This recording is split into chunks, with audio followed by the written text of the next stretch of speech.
The story starts with Takeru Kamishiro forcing himself through the same tiresome commute, heading toward the same hopeless job, trapped in the monotony of his colorless, empty life.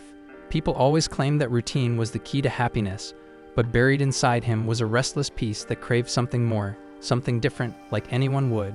One night, as his eyes fix on a strange broadcast flickering across his television screen, the world around him shifts, and in an instant, he's pulled into a place far beyond anything he could have imagined. Then a mysterious man appears before him, claiming to be the overseer of the entire solar system. Kamishiro stares in bafflement and asks if that makes him some sort of alien. The figure shakes his head, saying he's closer to a deity, then shows Kamishiro a planet known as Medius. No matter what is tried, Medius fails to prosper, and its civilizations rise and collapse over and over again. The cycle of failure has lasted too long, and the man has decided on a radical approach. He's gonna hit the planet with just one single drop of water, because even that tiny amount can stir up massive waves that flip the world upside down. And to Kamishiro's shock, he has been chosen to become that drop of water. Kamishiro is overwhelmed by the weight of this duty, but the deity calmly explains that he's no longer alive anyway. If he refuses, his soul will simply fade into nothingness. But to sweeten the choice, the deity offers him abilities and any powers he desires. He starts by granting Kamishiro magic and an endless supply of mana, but then he stops and asks what else Kamishiro wants for himself. At once, Kamishiro's fear turns to excitement. Grinning, he declares that he wants a cute harem to join him on this journey. To his delight, the deity assures him that he'll meet them eventually, then continues stacking on more perks. He enhances Kamishiro's search skills, allows him to earn money by selling harvested materials, and gives him a special bag that can hold everything he gathers. He also grants him universal language comprehension, along with resistances to strengthen his defense. Before long, Kamishiro's form begins to fade, and his transfer is about to begin. The deity pauses, wondering aloud if he might have overloaded Kamishiro with too many blessings, but it's too late to undo them. Still, unease flickers across his face when he glimpses the partner Kamishiro is destined to meet, so he questions whether it will truly be alright. Kamishiro panics at his words, but there's no time left for answers, and the deity only tells him that everything will be fine just before Kamishiro vanishes. A second later, Kamishiro opens his eyes in a brand new world, now inside a brand new body. He has no real clue what the hell he's meant to do, so he heads off to find a spot where people are. Before long, he comes across a village, but quickly realizes he won't be able to buy food without any cash. That's when he remembers the deity had boosted his search ability so he could track down materials to sell. Kamishiro tries activating the search magic, but nothing happens, leaving him disappointed. After a second thought, he realizes he was pronouncing it wrong because the moment he says it correctly, glowing symbols appear all around him. These markings highlight where materials are located, and when he says the word scan, more detailed information shows up. Thrilled with how useful the ability is, Kamishiro feels lucky when the very first item he picks up turns out to be ranked B. He then spends more time collecting everything that pops up under the ability, but most of them end up being junk. Almost all are marked as E rank, though one strange shiny rock catches his attention. It looks valuable because of how polished and bright it seems, only to reveal itself as an ant's poop. He's baffled why it gets ranked as a C, but still satisfied, since he learns the things he can sell are sorted by different marks, and his search skill points them out easily. With his bag now stuffed full, Kamishiro rushes off to the village, eager to see how much cash he can make. At the gate, the guard assumes he's a knight because of how ridiculously tall he is, but Kamishiro quickly explains he's just a material gatherer. The guard, who introduces himself as Marlowe, says that kind of work is rare, and though the village doesn't have a shop specialized for materials, they do have a general store. So our boy heads straight there, and when he shows the shopkeeper the poop, the man's eyes practically sparkle. He identifies it as droppings from a hammer anteater and is absurdly impressed by its perfect shape and rich color. Praising Kamishiro for finding such a fine specimen, he offers him 5 gold coins for it. Kamishiro has no idea what that's worth, so the shop owner explains, a single night in the inn costs 500 raves, and 1 gold coin equals 1,000 raves. Kamishiro quickly calculates in his head and realizes the man is about to pay him the equivalent of 50,000 yen for literal crap. When Kamishiro accepts, the shopkeeper gets overly excited and even rubs the damn thing on his cheek like it's treasure, making Kamishiro stand there in disbelief that someone is cherishing a freaking ant poop. Kamishiro then lays out the rest of his haul, and the shopkeeper stares in disbelief that Kamishiro managed to gather everything on his own. He questions why someone would bring such valuable loot to a backwater shop, but Kamishiro casually replies that he just likes wandering around while collecting whatever he can find. Impressed by his talent, the man decides to ask a favor.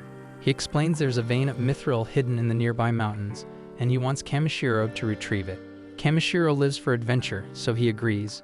The man then counts out 360,000 raves for the lot. Doing the math nearly knocks Kamishiro out cold, because that's about 3.6 million yen. But before letting him go, the merchant warns him that there are monsters in the mountains, but he's confident Kamishiro can handle himself. But before heading up there, Kamishiro spends the night at an inn where a young girl brings him a simple bowl of water. The cost is 30 raves, and Kamishiro is baffled when she explains it's for washing himself. Naturally, he'd prefer a bath, but he nearly loses it when she tells him there are no baths here at all.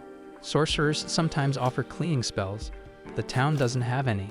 Hearing the word magic sparks an idea in Kamishiro's head, so he pays for the water and sends the girl away. Once alone, he experiments with a few chants, and the moment he says clean, the spell activates. And in an instant he feels fresher than he ever has in his entire life. That's when he realizes he can cast basically any spell as long as he figures out the right word for it. On the road to the mountain, Kamishiro begins to get used to his new skills, and he's startled when he suddenly sees a spade symbol appear for the first time. Excited, he goes to check it out, only to be horrified when it leads him to a skeleton. His ability even reveals the person's name, their rank, and details of their past, and what stands out most is a family amulet lying beside the remains. His magic shows that it was handmade by the man's mother, and when Kamishiro reads the letter tucked inside, his chest tightens. It's a heartfelt note from the man's sister begging him not to overwork himself. Feeling he can't just walk away, Kamishiro carefully buries the skeleton before moving on to another area. There he creates a protective barrier, tosses several herbs he picked earlier into a bowl, adds seasoning, and finishes it off with some meat. When he takes a sip of the stew, Kamishiro is blown away by how good it tastes. Laughing to himself, he declares that getting thrown into another world might just be the best thing that has ever happened to him. Soon, Kamishiro arrives at the Forest of Ancient Dragons, a deadly region crawling with dangerous creatures. Kamishiro then casts a light spell to illuminate the symbols around him, but he notices there's no aura anywhere. He doesn't even spot a single animal, and he wonders if maybe it's because he reeks so badly. Kamishiro just rolls with it since it means nothing will jump him, and he exhales in relief when the edge of the forest comes into view. Unluckily, it also happens to be the end of the ground under him, and Kamishiro plunges straight off a cliff. He frantically blurts out every magic word he can think of, but none of them do shit. Float does nothing, levitate is useless, but when he finally yells fly, the spell activates. Kamishiro lands safely below and cheers when he sees ore symbols glowing all around. He immediately starts gathering whatever he can, but he still doesn't turn up any mithril ore. Eventually, he spots a faint mark deep inside the mountain wall, so Kamishiro says blaze and hurls a fireball to blast it open. It works flawlessly, revealing mithril at last, though not in large amounts. The cave then begins rumbling, threatening to collapse, but Kamishiro stubbornly presses deeper. He eventually discovers a chamber with water so pure it leaves him stunned, and the scan reveals it as double S rank, making it the most precious resource he's seen yet. And the description says the water holds the magical essence of an ancient dragon, meaning a dragon must be living here. Kamishiro chooses not to panic and starts preparing to collect as much as possible, but before dumping out the plain water in his container, he decides to test if the dragon water is even drinkable, so he scoops up a handful. At that moment, a massive dragon bursts out of the pool, and he's pissed that Kamishiro hasn't acknowledged his presence. Kamishiro freezes in shock, while the dragon is equally shocked that Kamishiro managed to endure his oppressive aura. Panicking, Kamishiro quickly kneels on the ground and apologizes for barging into the dragon's home, and the beast respects his courage. Kamishiro introduces himself, stating plainly that he's human, but the dragon struggles to believe it. He explains that the mana radiating from Kamishiro was so overwhelming that it shook him awake from his deep sleep. Kamishiro doesn't get what the hell he's saying, but the dragon clarifies that the amount of mana pouring out of him could actually match his own or even exceed it. The ancient dragon calls himself Voldias, and he states that he has a favor to ask of him. Voldias recognizes the clean, raw power in Kamishiro, and it makes him believe that Kamishiro might be able to rouse his child. And naturally, the dragon isn't expecting him to do it for nothing, so he promises to hand over a heap of mithril ore in exchange. Voldius presents our guy with the egg that refuses to hatch, but Kamishiro has no idea what the hell he's supposed to do. So Voldius tells him to channel his mana into it the same way he produced his light. Kamishiro then speaks the word heat to warm it, but he panics when a freaking massive force erupts all around him.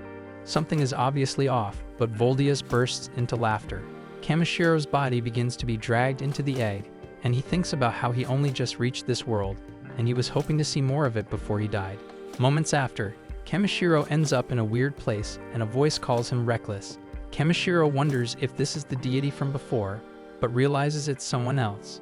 This man says that he has been tinkering with this planet for tens of thousands of years, but it only took Kamishiro one day to cause a massive ripple, and he isn't happy about that.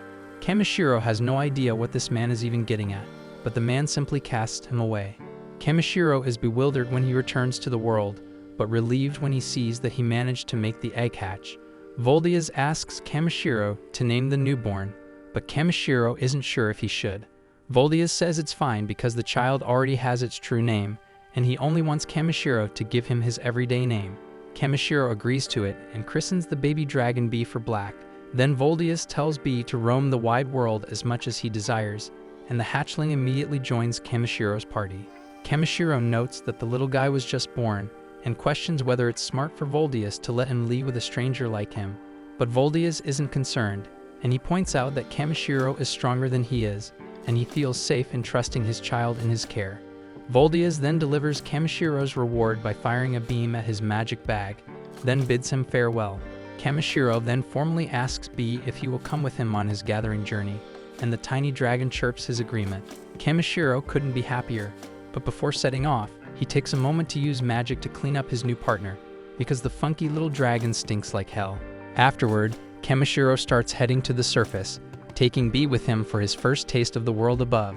With nightfall making forest travel dangerous and his stomach already rumbling, Kamishiro chooses to set up camp and wait it out until sunrise. Inside Kamishiro's item box, we find that he's carrying a stash of double S-ranked elemental water.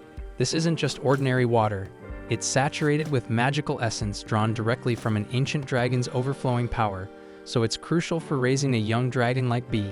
In fact, Kamishiro's stash is linked directly to the underground lake, thanks to Voldius, so he tells Bee to drink as much as he likes because they've got an unlimited supply, and Kamishiro wants the little guy to grow up strong and healthy. Bee then insists Kamishiro take a sip too, and when he does, he's amazed by the water's clarity and purity. Before night fully sets in, Kamishiro uses a few enchanted stones to form a protective barrier around their site. According to a book he picked up from Jerome's shop, these stones are highly valuable, but thanks to the divine blessings he received, Kamishiro can produce them without much trouble. Curious about how they work, he uses one to ignite a fire and starts preparing dinner. He then seasons a cut of meat with care and throws together a hearty stew. It's only his second attempt at cooking this dish, but it tastes so good he feels like he could eat it every day. Bee can't stop staring at the bubbling pot, clearly mesmerized by the aroma, so Kamishiro serves him a portion and warns him to wait because it's still hot. But the impatient hatchling dives right in and ends up burning his tongue. Acting like a proper guardian, Kamishiro cools it down first, and this time Bee is able to enjoy every bite. With a full belly, Bee winds down peacefully, and Kamishiro feels relieved knowing he can eat solid food too, because it means he won't be surviving on water alone, and Kamishiro can start trying new recipes for them to enjoy together.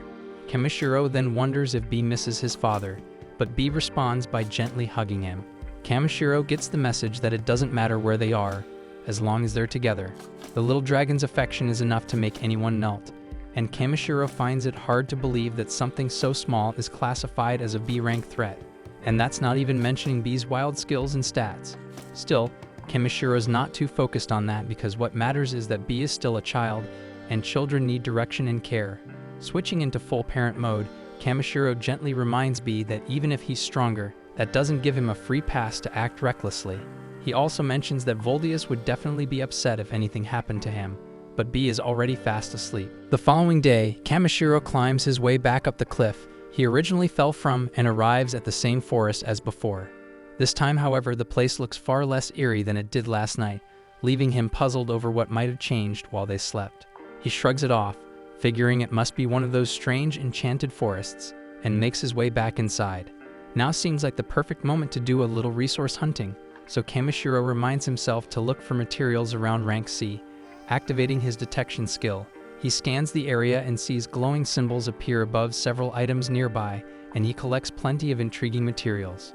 Right then, B suddenly rushes over behind him, visibly shaken. Kamishiro triggers his scan again, but this time he tunes the ability toward locating hostile creatures. This exposes at least 7 foes in the vicinity, which is vastly different from the last time he was in the forest, when there were none. Back then, Kamishiro figured his stench had been keeping things away, so now he assumes the scent must have faded. But regardless, they're in danger, and Kamishiro decides that clearing out monsters won't be a bad thing. It'll be good training, and there's always the chance they drop something useful. Right then, things escalate as a massive rock falcon swoops in from behind. It's listed as a C-ranked beast, but Kamishiro doesn't feel even slightly intimidated, and it actually looks pretty adorable compared to the nightmare that was Voldia's. His ability shows a readout on the bird, and apparently its meat is incredibly fatty and sweet. That instantly grabs his attention because in Kamishiro's eyes, the creature just transformed into a giant walking ingredient. Wasting no time, Kamishiro throws up a protective barrier around himself and B, then conjures a barrage of ice lances. While he doesn't enjoy taking lives, he tells himself that if it's for survival, he has no choice. With that resolve, he fires the projectiles, piercing the bird with precision, and celebrates fresh, high-quality meat secured. B nervously warns that the rest of the monsters have shown up, but Kamishiro only sees them as bonus ingredients. Before the beasts can strike, he chants quick to boost his speed and reduction to lighten his frame. Launching into the air to avoid the first attack, Kamishiro coats both arms and legs in a hardening spell and slams down onto one of the monsters. His punches carry far more force than he expected after being reinforced, and his kicks are quite effective too, as he smashes another wolf. Kamishiro is pleased with this new tall frame of his because kicks are far more effective with his extra long legs. After mowing through the rest of the pack, he pauses for a breather and begins collecting the mountain of premium meat he just earned. After collecting the materials, Kamishiro notices more monsters starting to close in from the distance. Realizing that pushing forward through constant combat isn't realistic, he pauses to think of a way out. B, overhearing his concern, flaps over and attempts to carry them both away, but it's not exactly easy. Kamishiro suggests trying a different tactic, but the determined hatchling refuses to give up and starts lifting his human companion with all his strength. Kamishiro is genuinely impressed by B's power and decides to help by casting a reduction spell on himself to make his body lighter. The result is a bit too effective, and the two end up soaring high into the sky. While calmly floating upward, Kamishiro tells B they're gaining too much altitude. In response, B lets go, causing Kamishiro to scream as he free falls toward the ground. But thankfully, B catches him just in time before he hits the earth, and Kamishiro is just relieved they both made it out safely. A quick glance at the map confirms they've traveled quite a long way, and he thanks B for his effort in getting them away from danger. Kamishiro reminds him that he's only human, so maybe next time the dragon should take it a bit easier, but B clearly doesn't understand what the fuss is about. Kamishiro brushes it off and says it's fine, then adds that he'll be depending on B again when the time comes. Delighted by the compliment, B squeezes Kamishiro in a hug so strong it nearly crushes him. As they continue walking, Kamishiro comments that the village is still several days away. B, however, seems far more interested in a stick Kamishiro has in his hand. It's just a branch he picked up earlier, but when Kamishiro scans it with his ability, it's revealed to be from Yggdrasil, the mythical tree of legend and ranked at SS grade. Right then, B seems to get an idea and starts breathing all over the branch. Kamishiro watches in confusion, unsure what the little guy is up to, until suddenly the branch begins to transform into a staff. Apparently, B's breath is saturated with mana, and by enveloping the branch with it, he triggered its hidden potential. Now Kamishiro's left holding a fully formed magical staff, and he's told everyone he's just a low-key material collector, so the thought of being spotted carrying something like this makes him uneasy. It looks awesome, but Kamishiro's not exactly trying to look like some flashy spellcaster. Suddenly, a distant growl echoes through the trees, prompting Kamishiro to warn B to stay close. The sound is intense, so whatever's out there doesn't seem friendly, but instead of backing down, B darts forward, and Kamishiro has no choice but to chase after him. B gestures towards something up ahead, and Kamishiro is startled to discover an elf lying injured on the ground. At first glance, it looks like she might have been attacked by some creature, but the girl quickly clarifies that's not the case. Her stomach lets out an earth-shaking rumble, and Kamishiro realizes this is the terrifying beast he was worried about. She explains that she hasn't had a single bite in 3 days, though what she truly needs is water. Kamishiro hands over the last of his clean drinking supply, and the elf gratefully tells him he's just saved her life. Her hunger isn't going anywhere though, and Kamishiro suddenly remembers the boxed meal the innkeeper packed for him. When he offers it, the elf accepts without hesitation, and Kamishiro quietly notes that she's nothing like the graceful, elegant elves he read about in books. A moment later, he grows concerned when she suddenly stops eating, but it turns out she's just overwhelmed by how good the food tastes. She looks like she's seeing stars, whispering that she's reached heaven, though Kamishiro casually mentions that it's probably just because she was starving. With over-the-top flair, she claims she's been brought back to life by the taste alone. Still, Kamishiro feels something is a little off. They aren't that far from town, and certainly not far enough to completely run out of supplies. She tries to explain it away, saying she left in a hurry, but that excuse doesn't quite sit right either, because most travelers pack food just in case. The elf gets irritated with the interrogation, but before she can come up with another excuse, he's hit by a foul smell that derails the conversation completely. He always imagined elves would smell like blooming flowers and crisp peppermint, not like livestock shit. Deeply offended, the girl snaps back, saying it's not her fault because she's been roughing it outdoors for days. Still frustrated by the insult, she thanks Kamishiro for the help, then storms off before he can say anything else.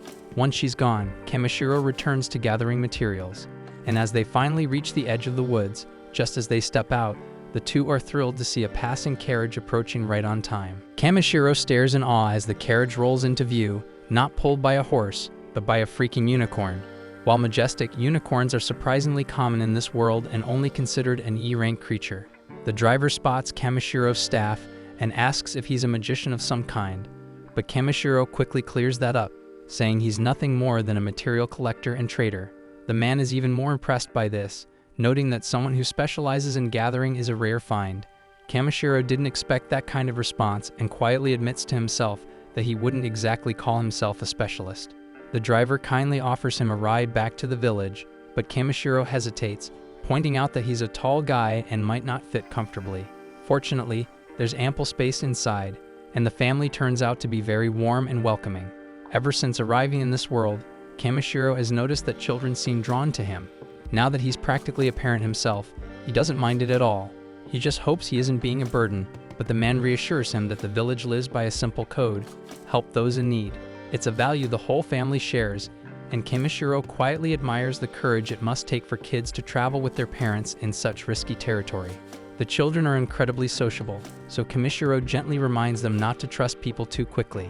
He jokes that he could have been a thief for all they knew, but the boy grins and says he never had a doubt. Their family carries a small bell that rings whenever someone dangerous is nearby.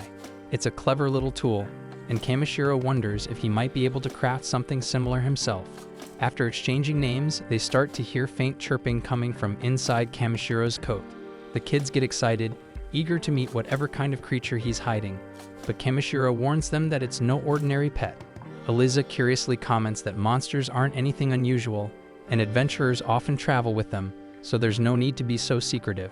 Kamishiro is relieved to hear that monster companions are common here, and he finally gives Bee permission to come out, with the added warning not to bite anyone.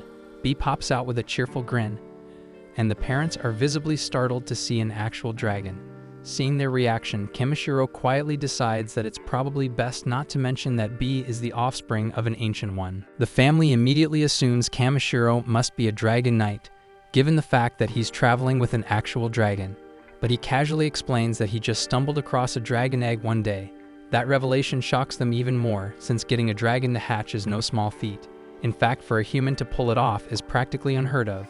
As Bee tugs at Kamishiro playfully, he starts to realize just how unusual this little dragon truly is. Eliza points out that they rarely ever encounter dragon knights, and seeing a real dragon in the flesh is even rarer. Kamishiro, who's only ever seen dragon knights in RPGs, is sure he won't be able to stop staring if he ever meets one in real life. Later that evening, they settle down to make camp. Poron is impressed by the enchanted stones Kamishiro uses to ward off monsters. On top of that, B can sense danger before it gets too close, so Kamishiro reassures everyone that they'll be just fine through the night. When Eliza announces that it's time to eat, Kamishiro offers to cook for the group. She gives him the go-ahead, and the kids watch in amazement as Kamishiro starts pulling out a mountain of ingredients. They whisper among themselves, wondering if he's actually a mage, but Kamishiro laughs and tells them it's just a special item bag that can carry far more than it looks. He finishes preparing his go-to-meat soup, but this time he adds a side dish, a mushroom and vegetable salad. The presentation is mouth-watering, and the family dives in eagerly because none of them can remember the last time they had a meal that tasted this good. But just as everyone's enjoying themselves, something seems off with Poran. For a moment, everyone panics, thinking something's wrong, but it turns out the taste moved him to tears. After so many days eating nothing but dry jerky, seeing his children eating real food again overwhelms him. Poran can't hold back the tears, and Kamishiro chuckles at how dramatic he's being. Poran loudly declares that Kamishiro must be a mage and crowns him the Wizard of Flavor. The name gets a big laugh out of everyone, and the cheerful mood carries over into the night as someone pulls out an instrument to play a light tune. The entire family joins in, and the night is filled with music and joy. The warmth of the evening makes Kamishiro reflect. He realizes how many things he's missed out on. Sitting down to eat with others, laughing together, and enjoying the moment, it's a completely different feeling from eating alone in silence. For the first time since arriving in this world, Kamishiro feels a genuine laugh escape his chest. As night falls and everyone begins to sleep, Kamishiro says goodnight to B and peacefully gazes up at the stars above. The following morning, Takeru wakes up early and spends some time polishing his scissors while waiting for their departure. Poran then mentions they'll be heading out soon after breakfast, but Takeru has a small favor to ask. He admits he's never actually driven a carriage before and wonders if he could try it just once. Poran doesn't mind at all and passes him the reins without a second thought. Not long after, they reach the village. Takeru hops down from the carriage, and Poran thanks him for sharing his meals. But Takeru insists he's the one who should be grateful. After all, he didn't have to walk the whole way back by himself. With that, Poran and his group ride off, and as they disappear into the distance, Marla watches them go and quietly remarking that spring must finally be here. Takeru raises an eyebrow at the comment and asks what he means, so Marla explains that Poran is a weaver by trade. Every year he travels south to warmer lands for work, and the trip is always hard on his family. Since he can't hunt during those journeys, they barely get by on scraps, which explains why he was so thrilled to try Takeru's cooking. Realizing what Poran goes through, Takeru starts to feel lucky because his ability to collect ingredients and materials has made things much easier for him. Later that day, Takeru visits Jerome's shop to hand over the materials he had been tasked with collecting.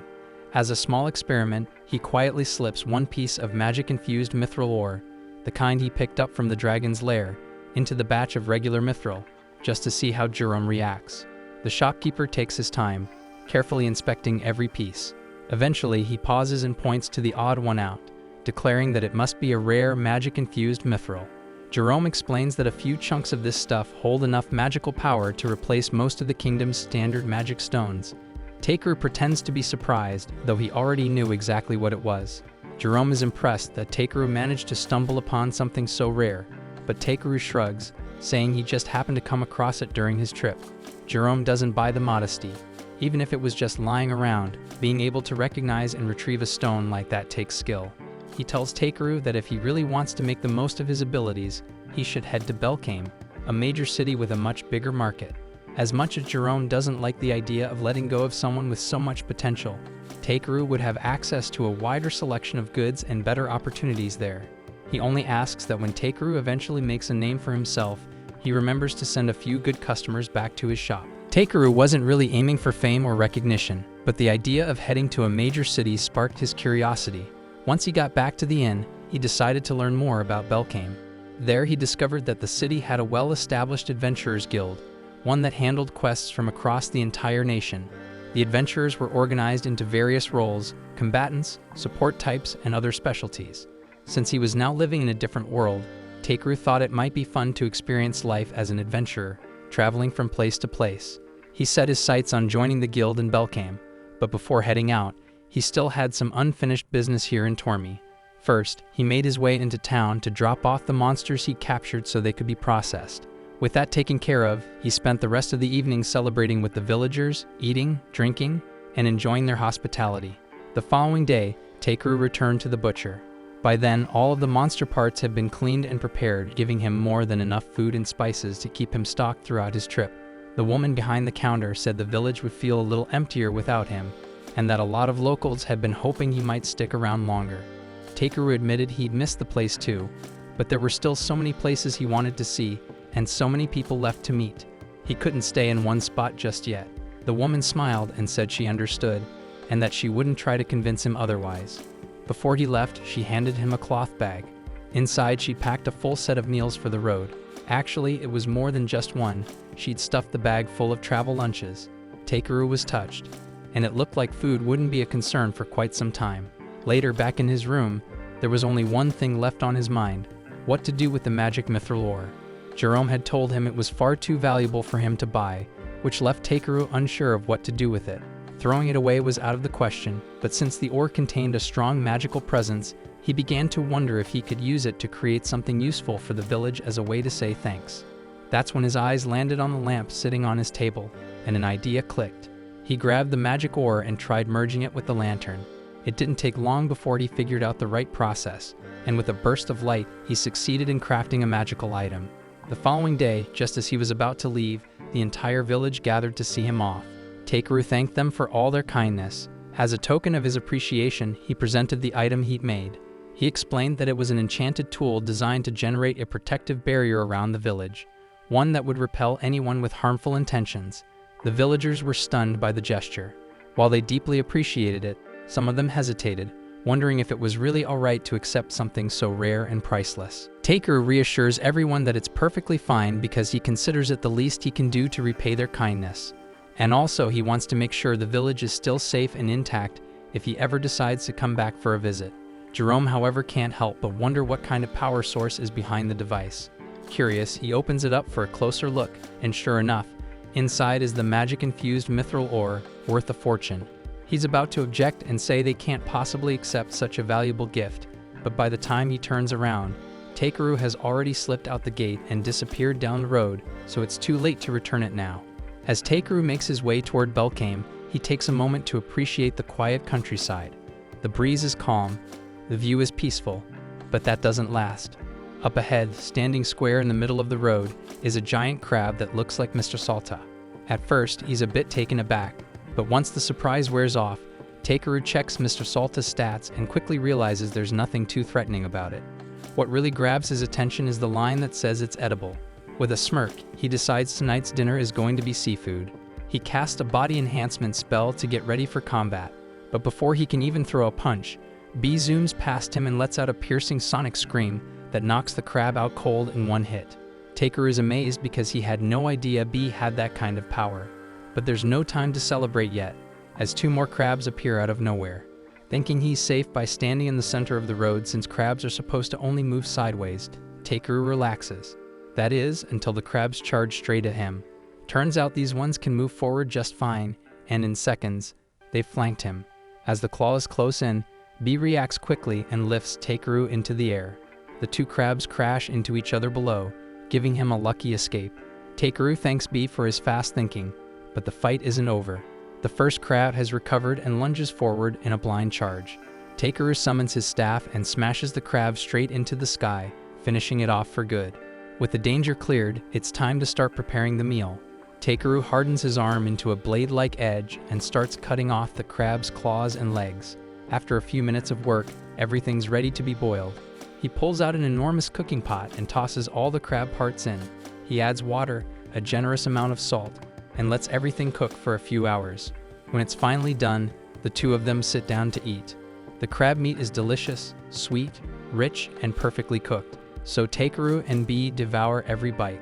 From now on, Takeru decides he's going to start hunting and eating as many monsters as he can. If every battle leads to a new kind of meal, then he's all in. After a few days, Takeru and B finally arrive at the gates of Belkame. He stops for a moment, taken aback by the sheer size and grandeur of the city's fortified walls. They're massive and beautifully built and far more impressive than anything he's seen so far. As he approaches, he notices a long line of travelers waiting to be inspected before entry.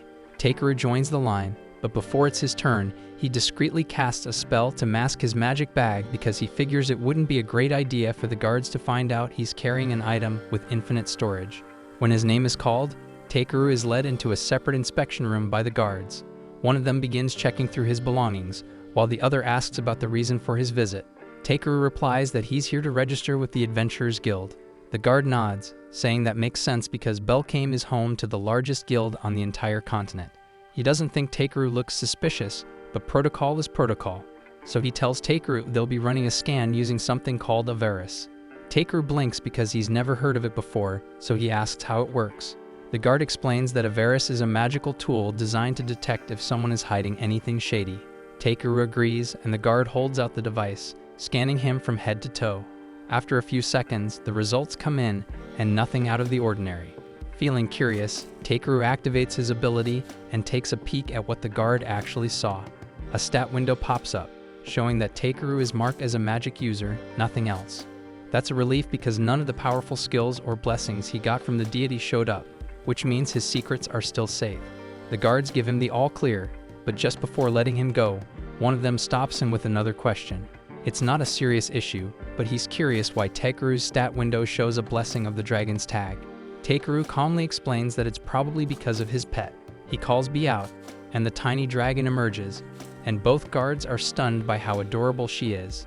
Fortunately, there are no regulations against pet dragons in Belcame, so they give him permission to enter the city with her. The only condition is that she needs to wear some kind of tag or mark to show she belongs to him, in case something happens. Takeru didn't bring a collar, but then he remembers the lucky charm he received from Porin's kids a few days ago. He pulls it from his bag and carefully ties it around B's tail, and the guard nods in approval that it'll work. They mention that they'll still need to submit a formal notice to the mayor's office about a dragon being registered in the city, but that's their job, and Takeru doesn't need to worry about it. After returning his bag, they point him down the main road and tell him that if he keeps going straight, he'll eventually reach the Adventurers Guild. As Takeru steps into the city for the first time, he's blown away by how lively and beautiful it is, far beyond what he expected. Just then, B points her tiny claw toward a large building at the end of the main street. Judging by its size and design, it's definitely the Adventurers Guild. Without hesitation, Takeru heads over and steps inside for a look around. Not long after, a woman named Ariana walks up and greets him warmly, welcoming him to the Adventurers Guild Europa. They're always happy to welcome new members, so she invites him over to the front desk to begin the registration process. She hands him a form and asks him to write down his name and current job. It sounds simple, but for a moment, Takeru pauses and realizes something odd. He still doesn't understand how he can read and speak the language of this world so fluently. After filling everything out, Ariana follows up by asking if he has any experience with combat.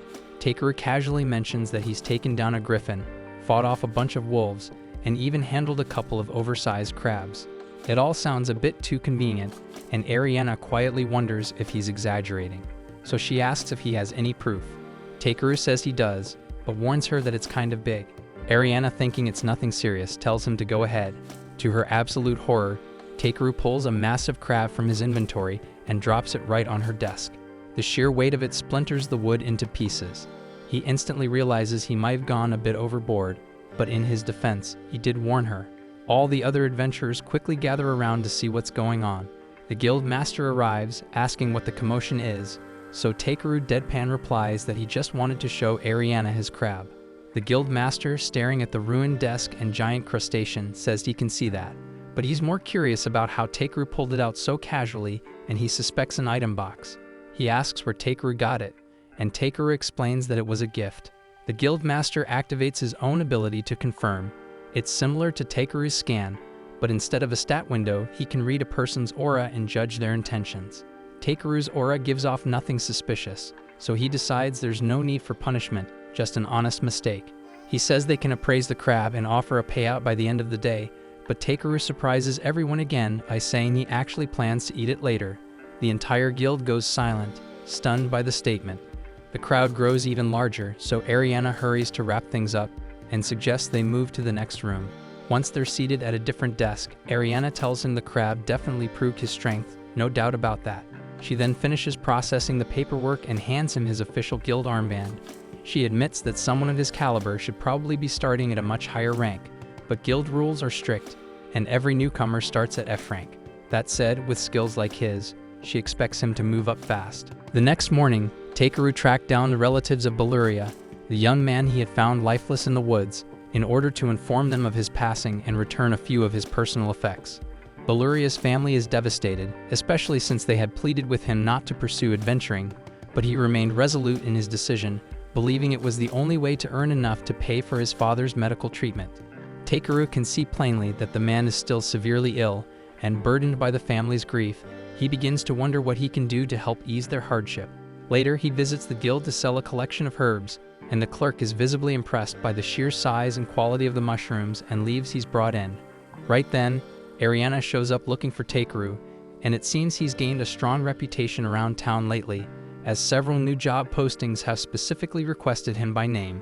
Takeru is glad to know that people hold him in such high regard, but with limited time, he explains to her that he'll only accept a few tasks for now. Following that, Takeru heads to the bathhouse for a long, soothing soak, and a short while later, Clay arrives and takes the spot directly beside him. Takeru is caught off guard by his appearance, since Clay usually doesn't show up around this time. But he mentions that rain's on the way, so he wanted to bathe early.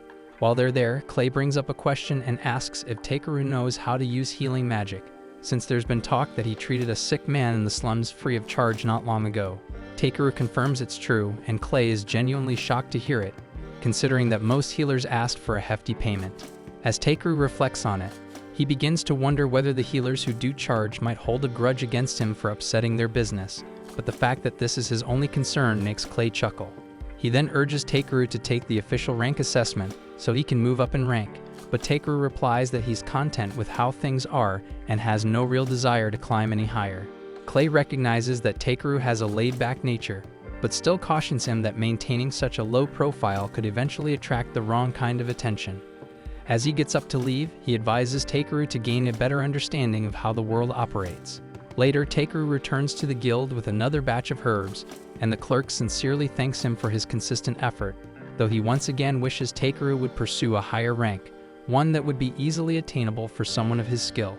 Takeru, however, repeats that he's content right where he is and has no plans to rise beyond F rank. Right then, a sudden uproar erupts inside the guild as news breaks that a large horde of goblins has been sighted near the city. The guild master immediately issues a directive for all adventurers ranked D and above to prepare for combat. He then turns to the receptionist and inquires if any A-rank adventurers are available to participate in the operation, but unluckily most have already departed on various missions, leaving only one A-ranker in town, and it's Clay. The guild master breathes a sigh of relief, knowing they'll at least have the support of the Honorable Dragon King, so he instructs Muesli to go and notify Clay of the situation immediately. Takeru watches all of this unfold, and while he could probably wipe out the entire goblin force without breaking a sweat, he's only an F rank, so technically, there's no obligation for him to get involved, and honestly he doesn't care to. Yet the guild master isn't fooled by Takeru's act, and he calls him out directly, making it clear that he's joining the mission whether he likes it or not. Not long after, once all the adventurers are assembled, the guild master outlines the details of the upcoming operation. The front lines are expected to form along the southwestern Stavala plains, and from there, the goblins will likely push toward Belkame. To prevent any breach of the city walls, the plan is to intercept the horde at the Zalwest River before they get any closer. The adventurers appear fired up and eager to protect the city, though Takeru for his part would rather be anywhere else. Right then, two nearby adventurers notice that Takeru is listed as F rank and question why someone so low-ranked would be allowed to take part in an operation like this. At that moment, the guild master returns and admits he's not entirely sure either, and he just knows that his staff won't stop talking about how amazing Takeru is, so he figured it might be worth bringing him along. He acknowledges that he can't officially compel an F rank to join a combat operation, and doing so would put the Union on his back. But there's no rule against asking one to collect valuable monster materials in the field. With that, the guild master walks away, and Muesli approaches to apologize to Takeru. She's just as confused as he is about why the guild master would drag an F rank into a battle, but yet she promises to do her best to support him out there. Takeru isn't sure what she means, so Muesli clarifies that she knows a bit of healing magic and will be assisting as a field medic.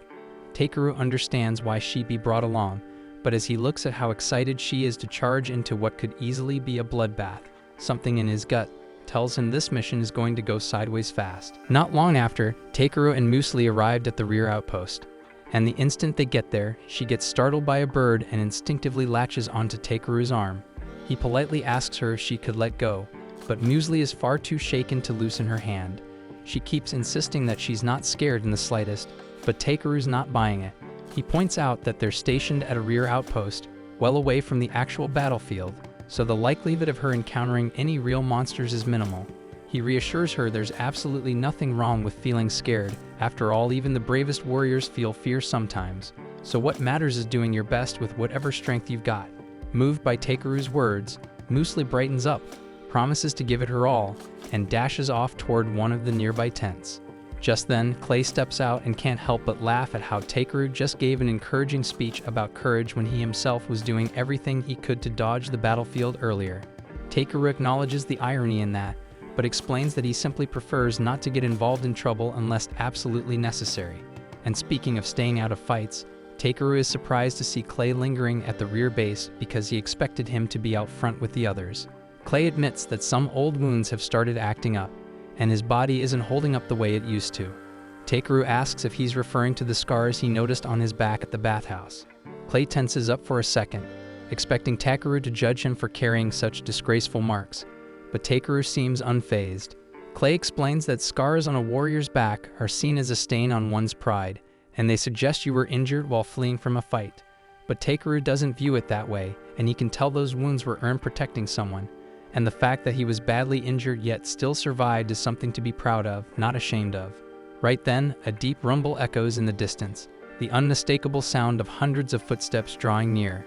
Clay immediately realizes that the guild master's frontline defenses must have been compromised and that the enemy is closing in fast, so he grabs a spear and tells Takeru he's heading out to intercept them. And even though his old injuries are flaring up again, Clay firmly declares that he'll defend Takeru no matter what, even if it costs him everything.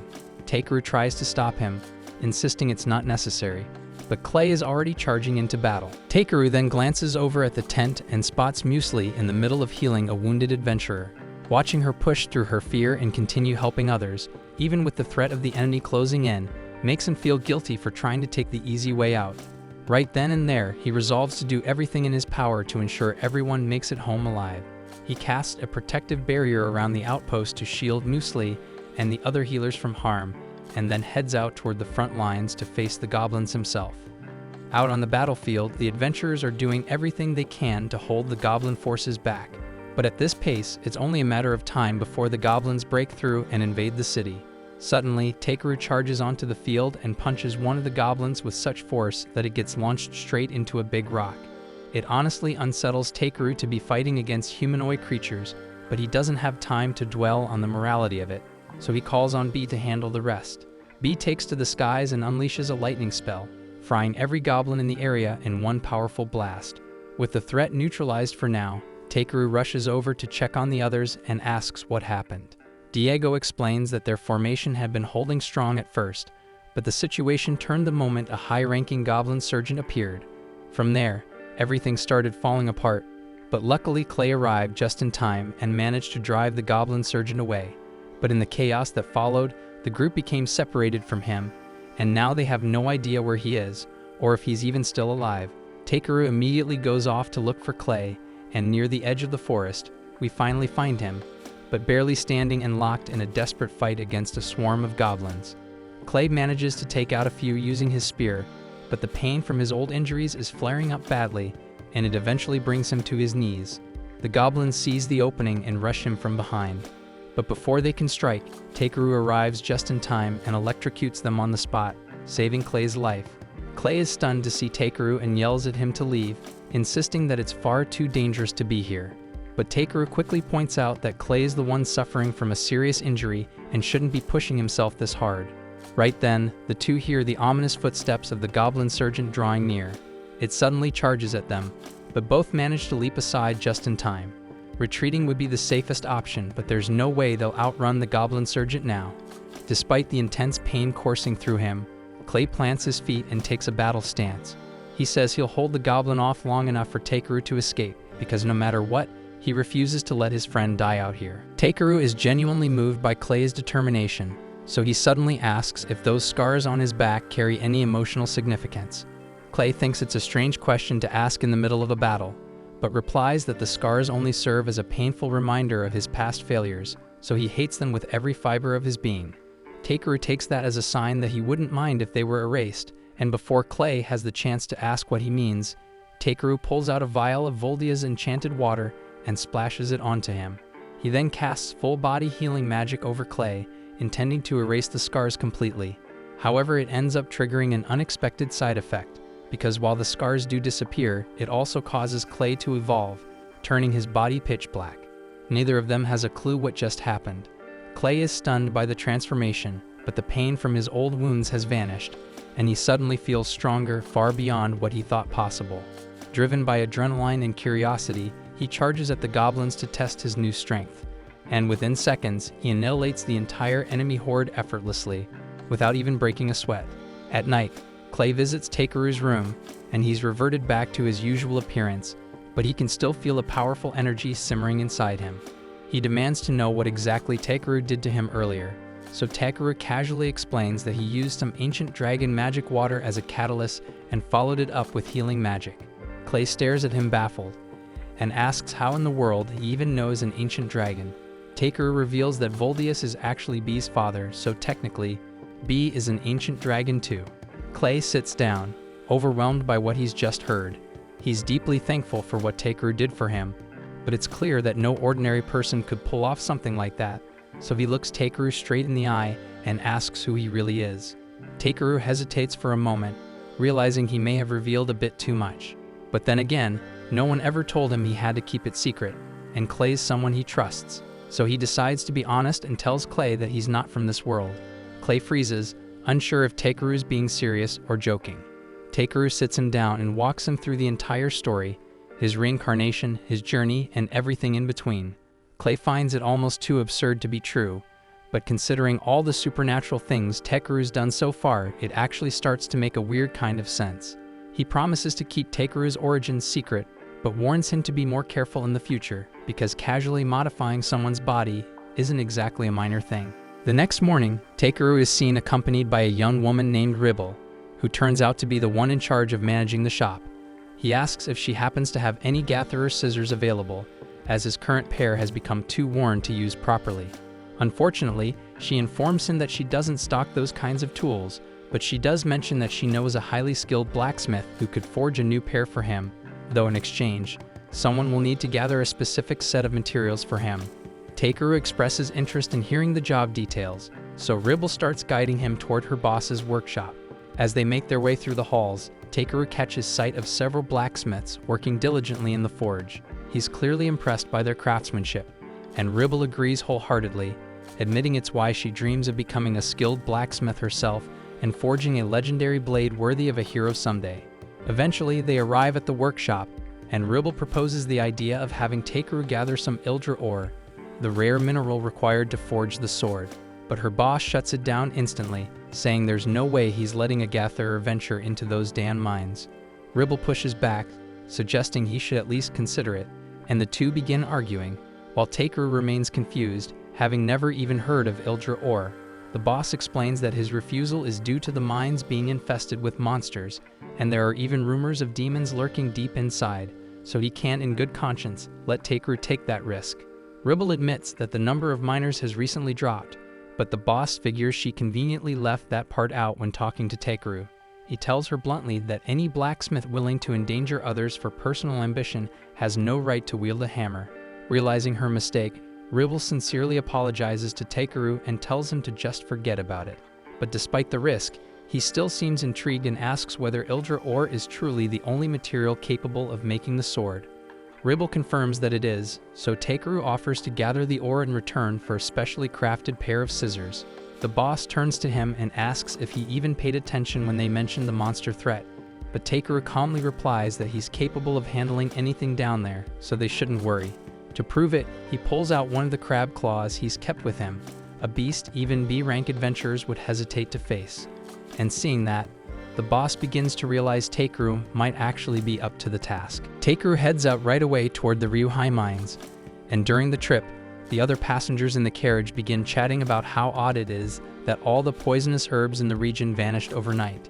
Takeru grows a little uneasy, suspecting he may be the cause for overharvesting, but he quickly brushes the thought aside. A short while later, the carriage drops him off, and he notices he's near a horse farm, so he decides to take a quick look around. While there, he spots the elf girl he encountered earlier, and it looks like she's in the middle of a disagreement with the farm owner. She apparently requested a white horse that could soar through the sky, but the farmer is now showing her a massive raven instead. The farmer explains that in this area the word horse is used more as a general term than a literal one.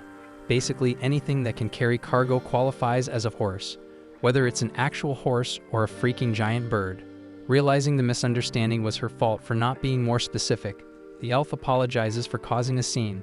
The farmer assures her it's not a big issue, but if what she truly wants is a white Pegasus, then her best bet would be to look in the Dwarven Kingdom. Without any hesitation or preparation, she immediately sets out in that direction. Meanwhile, Takeru resumes his journey, and as he walks through the forest, he notices the area is full of valuable plant ingredients. He even stumbles upon a patch of moongrass and takes a few minutes to collect some. But just as he's about to leave, he hears a familiar low growl coming from nearby. When he goes to investigate, he finds the same elf girl from earlier slumped against a tree, once again on the brink of starvation.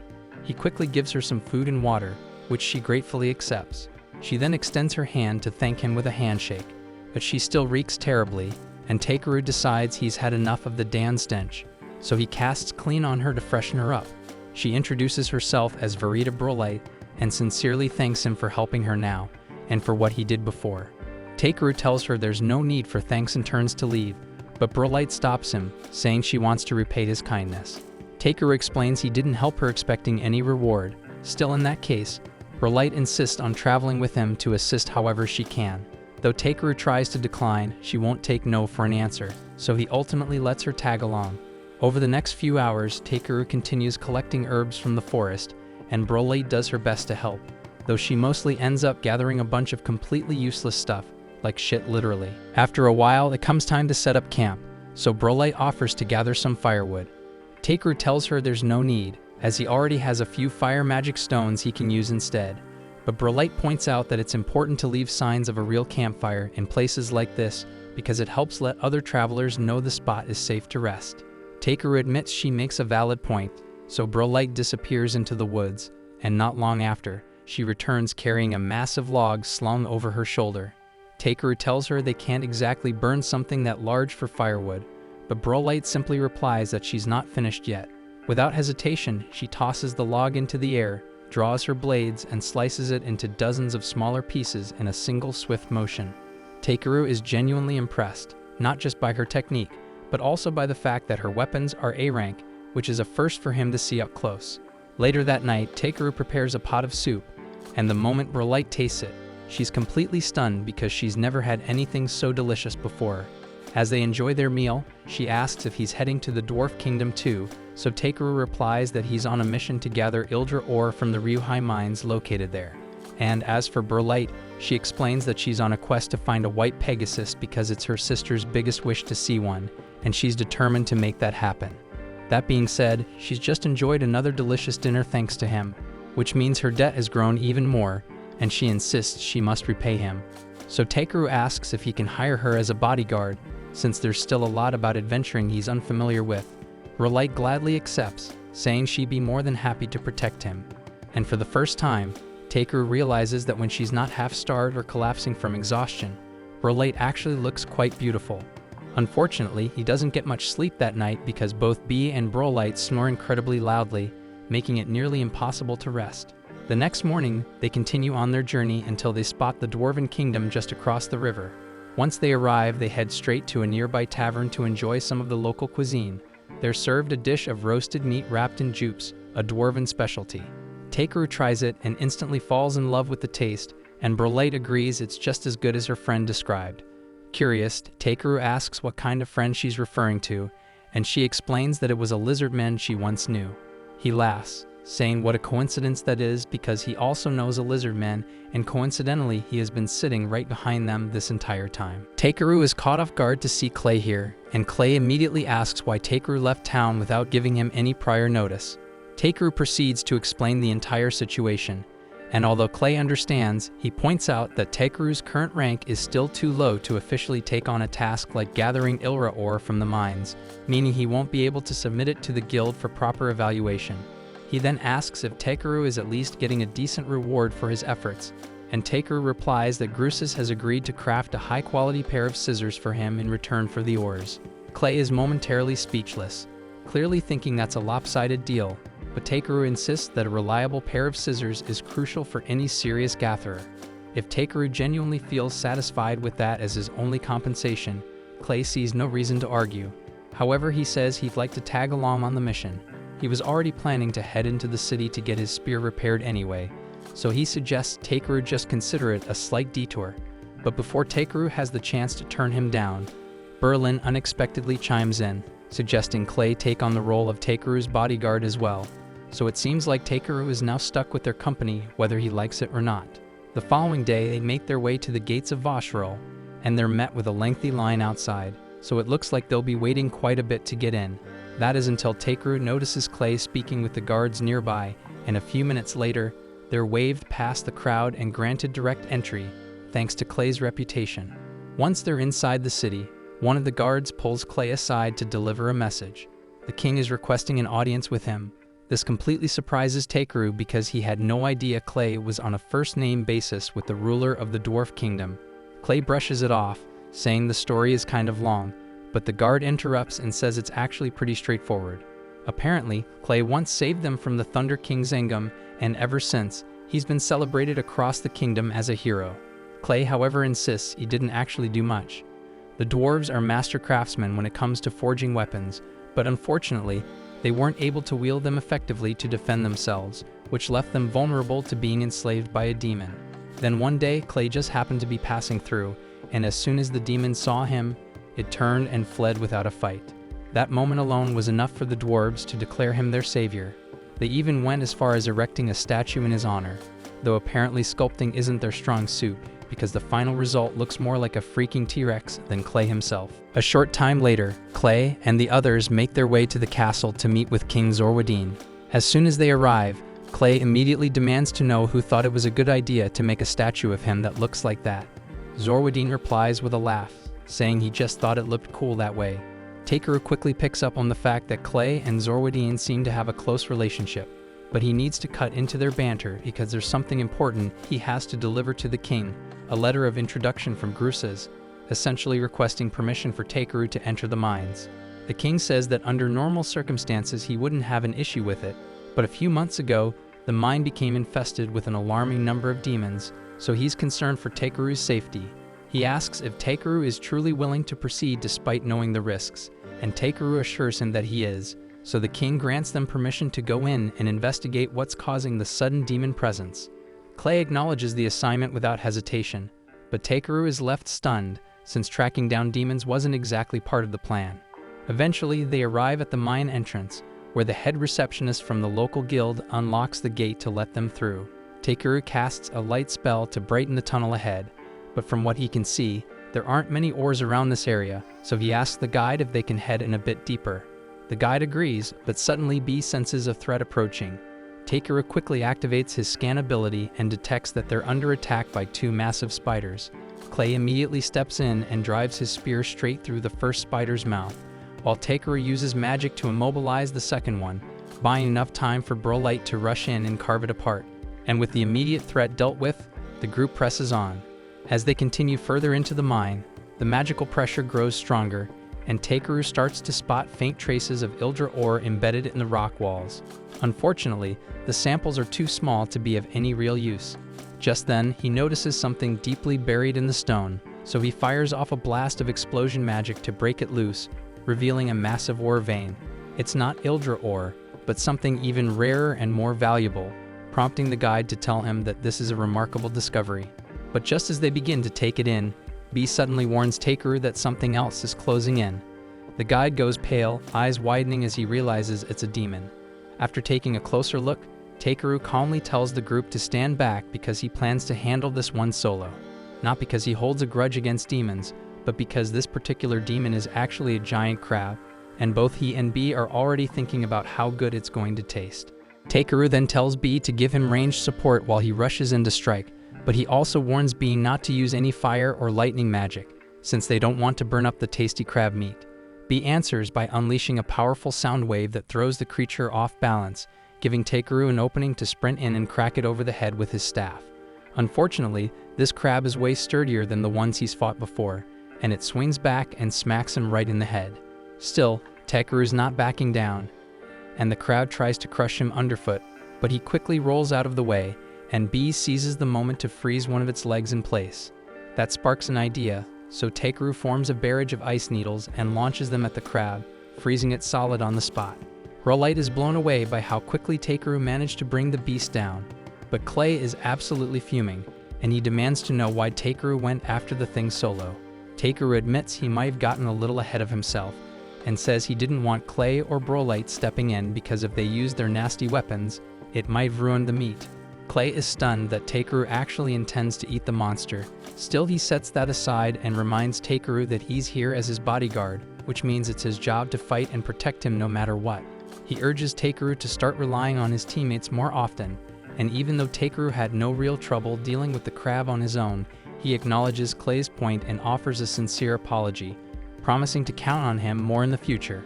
Clay is happy to hear it, and says that if Takeru plans on eating the crab, they'd better get started dragging it out of there.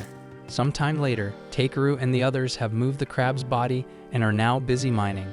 They've already cleared out the visible gems, but Takeru thinks there's a decent shot they might uncover a bigger ore vein if they keep digging.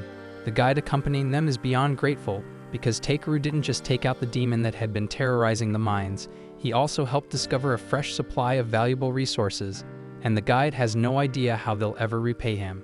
Eventually, Takeru and his group return to the castle to meet with the king, and Zambo takes the lead in reporting their success. The king listens in amazement as Zambo goes over Takeru's achievements, and as proof of the story, Zambo encourages Takeru to show him the crab monster he caught. Takeru checks to make sure he really wants to see it, and once the king nods, he opens his item box and sets the massive crab down right in front of him. The king is stunned by the sheer size of the monster and tells Takeru he definitely deserves a reward for handling it so well. So Takeru asks if he can keep the crab's body as his reward. The king finds the request a little odd, but he has no objections and happily agrees. After some time, Takeru and the others exit the castle, and both he and B are practically drooling at the thought of the mouth-watering crab feast waiting for them. And above all that, its sturdy shell will make an excellent base material for the pair of scissors Takeru requested earlier, so overall the trip ended up being a big win for him. And things get even better the following morning, when the king has a white Pegasus prepared as a gift for Brolite, since he heard she'd been searching for one. The king also had Clay's spear reforged and upgraded, and he's clearly satisfied with the result. Brolite announces that she needs to head home, as the Pegasus is technically a gift to her sister, and she expresses her heartfelt thanks to Takeru for everything he's done. He tries to brush it off and tells her it was nothing, but she insists that she'll find a way to repay him, even if it takes her a lifetime. Afterwards, Takeru and Clay return to the guild, and Ariana greets them the moment they step through the door. She's relieved to see Takeru back safely, but she's caught off guard when she notices Clay with him, so she immediately asks if the two of them have formed a party. Takeru is about to explain that they just ran into each other by chance, but before he can say a word, Clay cuts in and confidently declares that they have indeed formed a party. Ariana lights up at the news, and before Takeru can correct her, she's already off to inform the guild master. Takeru turns to Clay and asks why he'd say something like that, but Clay shrugs and says there's no harm in it. He knows Takeru's not your average human, and he clearly has a knack for stumbling into all kinds of trouble, so Clay figures someone's gotta be around to keep him in check. As much as Takeru dislikes being cornered into things, he admits to himself that having Clay as a partner might not be so bad after all. The two of them then sit down for a proper chat, and before long, they officially agree to form a party, which they call the Azure Black Brigade. After that, Takeru heads over to the smithy to drop off the materials he gathered. And the moment the shop owner lays eyes on all the raw Ildra Takeru brought in, he's absolutely floored. Takeru begins to worry that something might be off, so he had assumed that bringing pure Ildra would be more valuable than regular Ildra ore, but now he's beginning to doubt himself. He asks if they'll still be able to complete the project using the Ildra he delivered, and both Ribble and Grusas are instantly moved to tears. They never imagined they'd ever get their hands on such an untainted form of Ildra. Takeru feels relieved that they're pleased with what he brought, though he certainly wasn't expecting such an emotional reaction. Once the two finally compose themselves, they turn to Takeru and explain that while they're incredibly grateful, there's simply no way they could afford to pay him for the full value of this much pure Ildra. But Takeru quickly tells them not to worry about money, since what he really wants is a custom-made pair of scissors, forged just for him. And before they get started on that, he asks them to use this Ildra to craft the finest sword they've ever made, one worthy of winning the upcoming swordsmithing contest. About 2 weeks later, Takeru is at the tavern enjoying a cold mug of beer when he's suddenly interrupted by Wade. Wade says someone important is looking for him, and they left behind a letter requesting a meeting. Clay takes one glance at the seal on the envelope and immediately recognizes it as the crest of the House of Lucelovac. Wade goes on to explain that the letter is from the local lord himself, and Takeru doesn't like where this is going because it already sounds like the kind of headache he'd rather avoid. He starts thinking up excuses to dodge the meeting, but Wade reassures him that, while the man is a noble, he's not the uptight or overbearing type, so there shouldn't be any trouble. Trusting Wade's judgment, Takeru opens the letter to see what it says.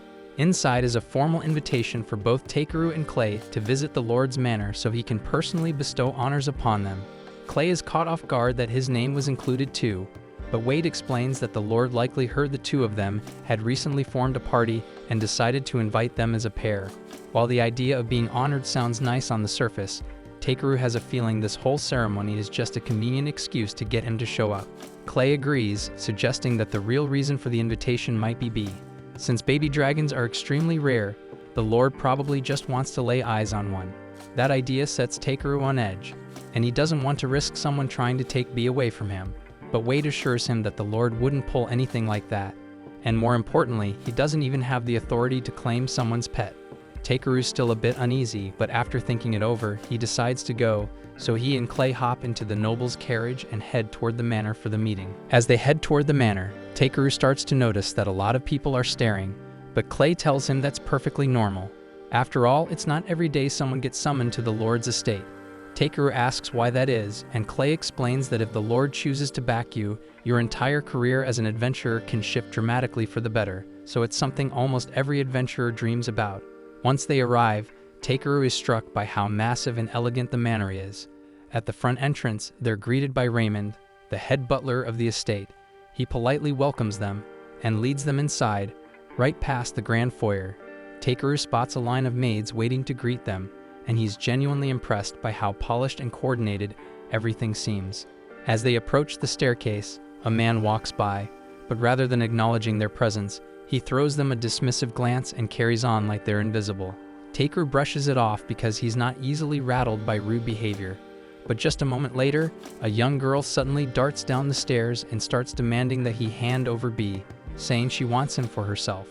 Takeru coolly replies that there's no chance of that happening, and the girl looks stunned, like no one's ever told her no before. She begins lecturing him about how dragons are noble creatures and that, as such, only someone like her should be allowed to own one.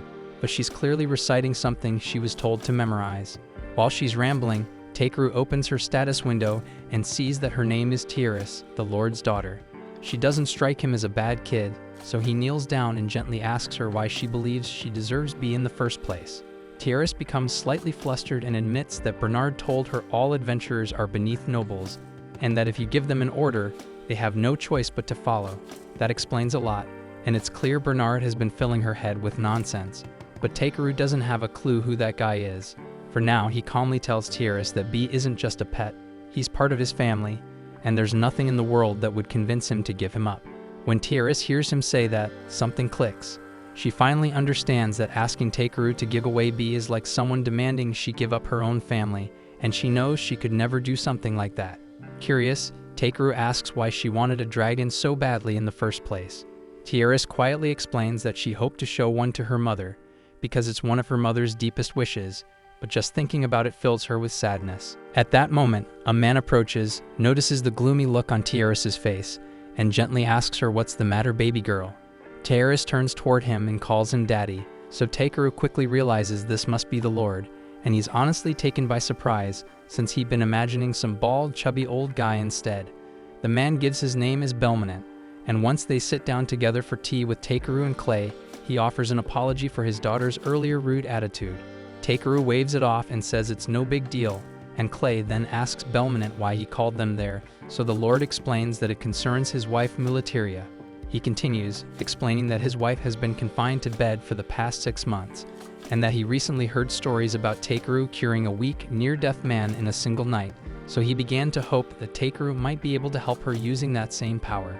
Takeru knows his magic is potent enough to fix most illnesses, but the last time he pushed it that far, Clay ended up evolving, so he's nervous about what might happen if he uses it on Mulateria.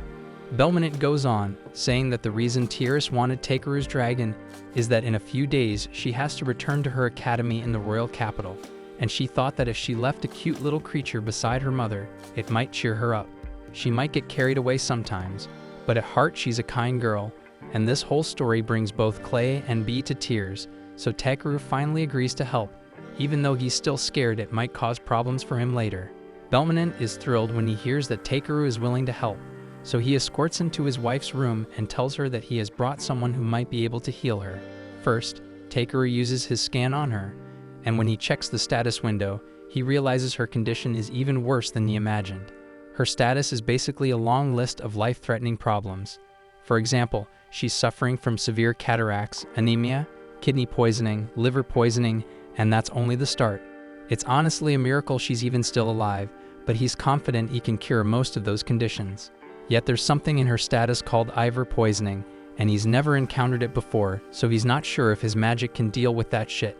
Even so, he won't know for sure until he tries, so he asks Belmonent if he's willing to entrust his wife's life to him, and both the Lord and Mulateria quietly agree to place their full faith in Takeru's hands. Clay questions if Takeru is thinking of using the same healing technique he used on him before, but Takeru says he can't because it puts way too much strain on the body. And with Mulateria's condition as fragile as it is, there's no way she'd survive that kind of stress. So this time he's going with a different method. But before that, there's something else he needs to take care of, and it's the heavy, suffocating feel of this room. And since every window is sealed shut to protect Mulateria's light-sensitive eyes, that's the first thing he needs to address. So he gently places his hand over her face and starts casting healing magic.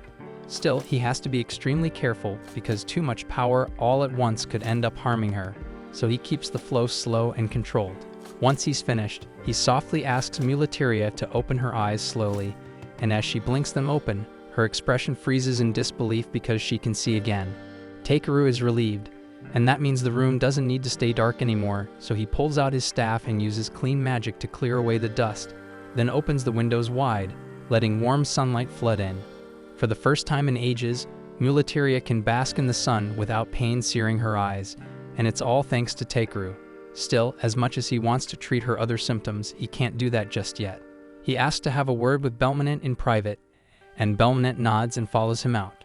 Once they're alone, Takeru tells him straight that his wife is suffering from something called Ivor poisoning, and based on the symptoms, she must have ingested the toxin.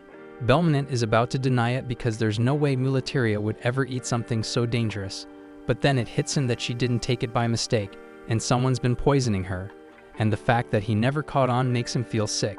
He asks what he can do to help, but Takeru admits he doesn't know how Ivor toxins function, so he can't treat her. He asks if Belmonent can track down an antidote, but Belmonent says it's not possible because Ivor toxin is a lost poison, ancient and forbidden. And since the knowledge of how to create it vanished long ago, the recipe for the antidote was lost along with it. Still, Belmonent has one lead and pulls out a stack of old record books from the library, and explains that these contain journals and notes from all the lords who came before, so if there's anything left about the Ivor toxin, it might be buried in these texts. The issue is, every book is written in an ancient language that no one's managed to decode for decades, but thanks to Takeru's translation skill, he's able to read them without much effort. The real challenge now is time, since there are far too many volumes to read one by one, and he wishes there were some way to search them by keywords, because it would make things a hell of a lot faster. Right then, he gets a clever idea to tweak his search skill and try using it to locate a book that might have info on the Ivor poison. Technically, if the skill is that adaptable, he probably could just used it to locate the Ivor poison directly, but that thought hadn't crossed his mind until now. He activates the skill, and sure enough, one of the books glows faintly. He flips through it and eventually finds a section with information about the poison. It's the diary of a boy named Pola Pola, who who wrote about stumbling upon a field of ivory flowers near a lake marked by a rock shaped like a horse. That detail catches Clay's attention because he's seen that exact spot during one of his travels to a small village. He pulls out a map, points to the area, and says the village is called Asheth. Belmont notes that Asheth is located in the Venon region, which lies outside the borders of Lusilvach territory, so that means getting there would take at least 5 days of travel. Takeru hears that and doesn't hesitate and says that he's leaving right away. While the horses are being prepared, Bernard watches from a castle window, a bitter expression clouding his face. Meanwhile, Takeru stands near one of the castle walls, carefully placing a few magic crystals on the ground. Belmont walks up and asks what he's doing, and Takeru explains that he's just setting up a safeguard, just in case someone decides to target Mulateria while he's away. At that moment, Tiaris comes running over to speak with Takeru, and she wants to apologize for how she acted earlier. He came all this way to help her mother, and she treated him coldly without a reason, so she's ashamed. But Takeru reassures her that what matters is that she recognized her mistake and chose to correct it, and that alone is a rare and valuable trait. The ability to admit you might be wrong is a sign of real growth, and it means she's already on the path to a meaningful life. He asks her to always think things through before acting in the future, and she promises she won't make the same mistake again. Before he goes, there's one more thing he wants to tell her. He warns Tiaris that while he's gone, someone might try to twist things, say that he's the enemy, or that he's deceiving her. If that happens, he asks her not to give any immediate answers. Instead, she should go straight to her father and talk things through first, and Tiaris promises to remember that. With that, Takeru and Clay set out, and to make the long journey as fast as possible, he casts speed-enhancing magic on the horses. During the following days, Takeru and Clay make their way toward the village of Asheth, but when they finally arrive, they don't find a village, they find a lifeless wasteland. Clay remembers this place as a thriving farming settlement, but now it looks like the land hasn't seen rain in ages. Takeru starts to worry that the lake they're searching for may have already dried up. Clay, however, thinks that's unlikely because lakes don't usually vanish that quickly, but when they finally reach it, they see that while the water hasn't dried up, it definitely isn't normal, and the surface looks cloudy and strange. Takeru inspects it closely and realizes it's been contaminated, and whoever did it didn't do it by accident. Suddenly, the two of them are surrounded by a group of villagers, and they look pale and sick, but they're still ready to defend their home, so they demand to know who Takeru and Clay are and why they've come. Takeru quickly figures out that they're just being protective, so he keeps calm and explains that they're adventurers from Belkame, here on a mission to collect a rare material. The villagers don't look convinced, so they ask for proof, and in response, Clay shows them his A-rank armband. Once they see it, the villagers realize they're telling the truth, so they lower their makeshift weapons. But just as Takeru begins asking if they have any helpful information, one of the boys suddenly collapses. Takeru rushes over to check on him and is shocked at how light the child feels, far too underweight for his age. He turns to the adults and asks if they've been getting enough food lately, but what they tell him is worse than he imagined. The villagers then reveal that close to 10 months ago, their lake water suddenly turned cursed, making it undrinkable. Not long after, the same thing happened to the water in their well, leaving them with no clean water for their people or their crops. But just when things looked hopeless, a merchant named Engachi appeared, and he claimed he could help, but only if they gave him a rare flower that grows near the lake. The exact location of the flower is a village secret, so they couldn't just hand it over. Still, they were desperate, so they made a deal. In return for one flower every month, Engachi would deliver 60 barrels of water. But that amount wasn't nearly enough to drink and grow food at the same time, so for months now, they've been slowly starving. After hearing everything the villagers have told him, it becomes crystal clear to Takeru that Engachi is the one behind this mess, so he tells them flat out that the man is definitely evil. The villagers are stunned because they truly believed Engachi was just trying to help. But Takeru points out that back when he inspected the lake, he found signs that clearly showed the water had been deliberately poisoned, and it's just a little too convenient that Engachi happened to show up right after that happened. Even if that were some wild coincidence, the fact that he's demanding payment in the form of a dangerous toxin is suspicious as hell. The village chief is horrified to realize they've been manipulated all this time, and Takeru's blood is boiling over the damage Engachi has caused. That merchant didn't just poison Mulateria, he damn near wiped out this entire village just to get his hands on the ivory flower, and he let children starve so he could feed his greed. Takeru swears he won't let Engachi get away with any of this, but before he goes after him, he needs to help the villagers first, so he calls on B and asks him to fly up and use spirit magic. B gets the message, takes to the air, and summons thick rain clouds above the village. Rain begins to fall, giving the villagers the fresh water they've needed for months. But Takeru doesn't stop there. He uses a clean spell to wash off the dirt from their skin, since it's been way too long since they could even bathe. Then with another spell, he uses repair magic to restore all the damaged homes. Takeru also pulls out a massive pot and prepares a proper meal for everyone, something hot and filling after months of barely scraping by. The village chief is overwhelmed with gratitude, and the village kids are especially fond of Takeru now, and they ask if they can show him something cool, a secret hideout they have in the woods. Curious, Takeru goes with them, and they lead him to an old storage house packed with crates of lettuce fruit. He's shocked as there is so much food hidden away while the village is starving, but the kids explain it's way too salty to eat straight, and with no water to rinse or cook it, it's been completely useless to them. Takeru decides to give it a try anyway, and the moment it hits his tongue, his expression shifts. The flavor's intense, but it clicks that this could make for a perfect base for soy sauce. Meanwhile, back at the mansion, a sudden alarm rings through the halls, and the moment Tiaris hears it, she bolts because she knows exactly what that sound means. Before leaving, Takeru placed a special barrier around Mulatiria's room, and he said that it would trigger an alarm if anyone approached her with ill intent, which means that someone is trying to kill her mother right now. Once Tiaris reaches her mother's room, she finds Bernard standing by the door, and in that moment, everything clicks. Normally, anyone in this situation wouldn't even wait to hear him out, but Tiaris can't believe Bernard would betray her, so she asks softly but seriously if he really came here to kill her mother. Bernard flat out denies it, but Tiaris reminds him that Takeru's barrier only goes off if it detects malicious intent, which means he had to be planning something dangerous. Bernard tries to gaslight her, claiming she shouldn't believe a word that ignorant adventurer says, accusing Takeru of being nothing more than a greedy con artist, but Tiaris isn't buying it. Her father shows up moments later, and the second he takes in the scene, he knows exactly what's happening. But since Bernard keeps insisting he's innocent, Belmonte decides to give him a fair shot, and he'll put him on trial right here and now. Bernard argues that Takeru must have lied about the barrier's ability to sense hostility, but Belmonte finds that hard to accept, considering how fast Takeru improved Mulatiria's condition. So if Bernard really didn't mean any harm, then he should be able to prove it by drinking the same water he meant to give Mulatiria.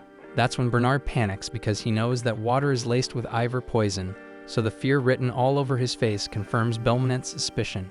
Without hesitation, Belmonte splashes the water in Bernard's face, and Bernard starts screaming, thinking it'll kill him.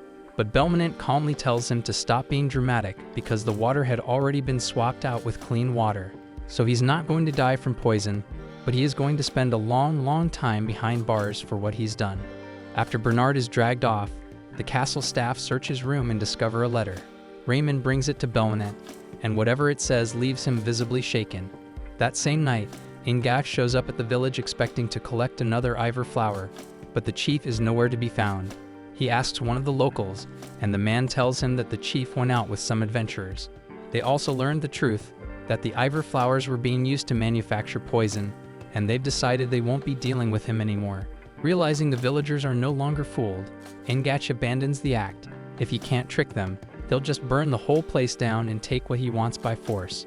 And back at the castle, as Bernard is escorted away to prison, he starts to grin because he knows this is far from over. In the meantime, the village chief leads Takeru and Clay through a hidden tunnel, and they eventually emerge into a secluded clearing where golden Ivor flowers bloom in full glory beside a towering statue of a majestic Pegasus. Takeru freezes on the spot, awestruck by the breathtaking scene, and once he's had a moment to take in the statue's beauty, he shifts his attention to the flowers. And after analyzing them closely, he discovers that Ivor flowers only grow on the shores of this very lake, said to have been formed from the holy tears of the divine creature called Hafalpner. Curious, Takeru asks the chief about the creature, and the old man explains that Hafalpner is the legendary winged horse who once defended the village from the horrors of the lake demons. Since that day, the villagers have revered it as a guardian spirit, and the story of Hafalpner's tears giving birth to the Ivor flowers has been passed down for generations. Takeru, hesitant to touch something so sacred, asks if it's truly okay to take the flowers, but the chief reassures him that as the one who saved their village, Takeru is welcome to take as many as he needs. Relieved, Takeru plucks a single Ivor flower, thinking one should be enough to craft the antidote. Then his thoughts drift toward experimenting with the soy sauce fruit, but a sudden scream tears through the peaceful moment. Seconds later, a villager stumbles onto the scene, breathless and panicked, screaming that the village is under attack and already in flames, set ablaze by none other than the merchant Ingach. Without wasting a second, Takeru and Clay lift the chief and the terrified villager onto their backs and bolt toward the village. What they find is pure devastation, flames raging through every home, smoke choking the skies. Takeru jumps into action, using B's powers to extinguish the fire while Clay focuses on getting people to safety. They manage to calm the chaos, but by the time the blaze is gone, the village lies in ashes. A member of the village guard informs Takeru that no lives were lost, which in a moment like this is a miracle. Takeru then asks how it all began, and the guard tells him Ingach showed up demanding the Ivor flowers, and knowing they were poisonous, the villagers refused, so Ingach got enraged and ordered his men to burn the village down. Takeru clenches his fists in anger, barely able to contain the fury boiling inside him. Just then, the chief's face twists in panic as he realizes that Gonza, the young boy who had bonded with Takeru, is missing. That's when an elderly woman speaks up, confirming everyone's worst fear. Ingach had snatched Gonza and vanished with him toward the lake, using the fire as a distraction. Takeru's blood boils the second he hears that, and without hesitation, he activates his search skill at full range. He immediately locks onto human presences near a run-down fortress, then tells Clay that Ingach has at least 100 thugs working for him. Clay doesn't flinch and hops onto his unicorn, but the village chief rushes in, trying to stop them both, warning that it's way too risky to take on Ingach head-on. But Takeru brushes off the concern, promising they can handle it, and swears to bring Gonza back safe and sound. Before long, they reach the fortress, and B flies off to scout the area. He comes back with news that the bandits are all throwing some kind of party. While Takeru's still working out a plan, Clay's already lost it and transforms into Kaiju 8, pissed beyond reason that these bastards would celebrate after snatching the kid. Takeru gets why he's mad, but tells him to take a breath because if they charge in without a plan, Gonza could get caught in the crossfire. Just then, Takeru gets an idea and casts an invisibility spell on them both. Thanks to that, they slip past two plastered guards at the entrance, then knock out another drunk idiot who came stumbling in for more booze. Clay then senses that most of the thugs have gathered upstairs, so Takeru decides to keep their invisibility going for as long as possible while they move through. Clay's down with that but points out that Takeru's been collecting random junk as they sneak around. Takeru says it's for evidence, to prove what these scumbags have been up to. They continue looking for Gonza, but even after checking all the rooms, there's no sign of him. Clay figures it's time they go straight to the source and squeeze the truth out of Ingach himself, and Takeru nods in agreement. They then head to the room where Ingach and his crew are getting drunk, laughing like they own the world. One of the men cracks up, reminiscing about how pathetic the villagers looked while their homes burned. Another complains that they still don't know where the Ivor flowers grow, but the third one, who is clearly the loudmouth of the bunch, scoffs and says that's exactly why they took Gonza. He brags that they're almost done with their plan, and once it's complete, they'll jack up the price of Ivor poison and rake in the cash. Another thug asks how exactly the price is going to go up, and the arrogant guy smirks and says that once word gets out that not even someone as powerful and rich as Belmonent could save his wife after she was hit with Ivor poison, people will see how lethal it really is. That fear will make buyers desperate, and they can charge whatever the hell they want. But before he can run his mouth any further, a glass bottle smashes into the back of his neck, knocking him cold. Turns out it was Ingach who threw it, reminding everyone that this whole operation is supposed to stay under wraps and they need to shut the hell up. Takeru and Clay overhear every word from just outside the room, and Clay grits his teeth, saying he's done holding back his fury. Takeru gives him the go-ahead to go wild, but reminds him not to kill anyone. Then without hesitation, Clay drops the invisibility spell and smashes through the door, causing instant chaos as the bandits scramble in panic. Clay storms the place, dropping thugs left and right with brutal punches, while Ingach completely loses it. He shouts for one of his men to unleash their secret weapon, even though it's still unstable and not fully under control. While Ingach's mind spins, trying to figure out how the hell things flipped so fast, Takeru appears beside him and casually suggests that maybe they should move the kid away from all the madness first. Thinking it's one of his own guys, Ingach blurts out where Gonza is being held, only to spin around and realize no one's there. In that instant, Takeru dashes toward the outhouse guarded by a lone bandit, who's bitterly grumbling about still being stuck on watch duty while everyone else parties. Bee offers to handle him, and Takeru gives the nod, so the baby dragon zips forward, crashes through the door, and takes the guard out in one hit. Takeru bursts into the outhouse, calling out for Gonza, and the boy answers back right away, his voice shaky. Takeru slams his hand down with a sharp carrot chop, busting open the lock and freeing him. Gonza rushes into his arms, terrified and crying, so Takeru holds him close and tells him they're heading back to the village right away, but the moment he steps outside, he sees bandits screaming and running for their lives. That's when he spots a freaking tentacles rising up past the fortress walls, and immediately knows that it isn't Clay, so he grabs a fleeing bandit and demands to know what's happening. The guy stammers that the lake demon has come back to life and is tearing the place apart. Takeru doesn't fully buy it, but he's not about to take any chances. He tells Gonza to head back on his own, but the kid clings to him, shaking like a leaf. Takeru gets it and tells him to hang on tight, then charges toward the fight with a protective barrier swirling around them both. When he gets there, he sees it clearly. Clay is battling a massive creature that looks like a grotesque sea anemone. Takeru scans it and confirms it's a B-rank monster called the Dark Anemone, summoned directly by Engach. His eyes shift to Engachi, now curled up on the ground, begging anyone to save him. Takeru stares at him, part of him thinking the bastard deserves to be eaten alive. But just as the monster lunges for him, Takeru steps in and throws up a barrier to soften the blow, shielding him from getting ripped apart. Takeru then decides to take Engach into custody and deal with the interrogation later, then tells Clay it's time to leave. Clay is still struggling with the monster, thanks to the swarm of wild tentacles constantly flying at him, so Takeru steps in to turn the tide. He unleashes a powerful ice spell, freezing the Dark Anemone solid where it stands. Clay is impressed, but Takeru reminds him that the job isn't over yet, because they have to crush the monster's brain to kill it for real. And without hesitation, Clay wins a massive punch and slams it into the monster's face. But instead of finishing it off, the strike triggers its emergency defense system. Its frozen tentacles snap to attention and launch straight at Takeru, who doesn't have time to cast a proper barrier. He manages to block the hit using only his staff, but the impact is brutal, and it sends both him and Gonza flying over the wall. Midair, Takeru wraps his arms around Gonza and throws the boy upward, just high enough for Bee to swoop in and catch him. Takeru, on the other hand, plummets straight into the poisoned lake, and as he sinks deeper into the water, he realizes this might really be the end for him. He doesn't regret saving Gonza, and he'd do it again in a heartbeat, but there's a quiet sadness in knowing he'll never get to do all the things he wanted to. Just when it seems like it's over, a deity watching from afar decides to intervene, because someone like Takeru, someone making such a positive mark on the world, doesn't deserve to die here. As his mind drifts, Takeru starts randomly thinking about all the food he wanted to make with soy sauce. A voice tries calling out to him, but he doesn't respond because he's too caught up thinking about his friends and those custom scissors he still hasn't gotten. The voice gets more and more annoyed, and when Takeru continues ignoring it, someone finally grabs him and pulls him out of the water. Takeru is stunned to find himself face to face with a white Pegasus, who scolds him gently, telling him not to die on her.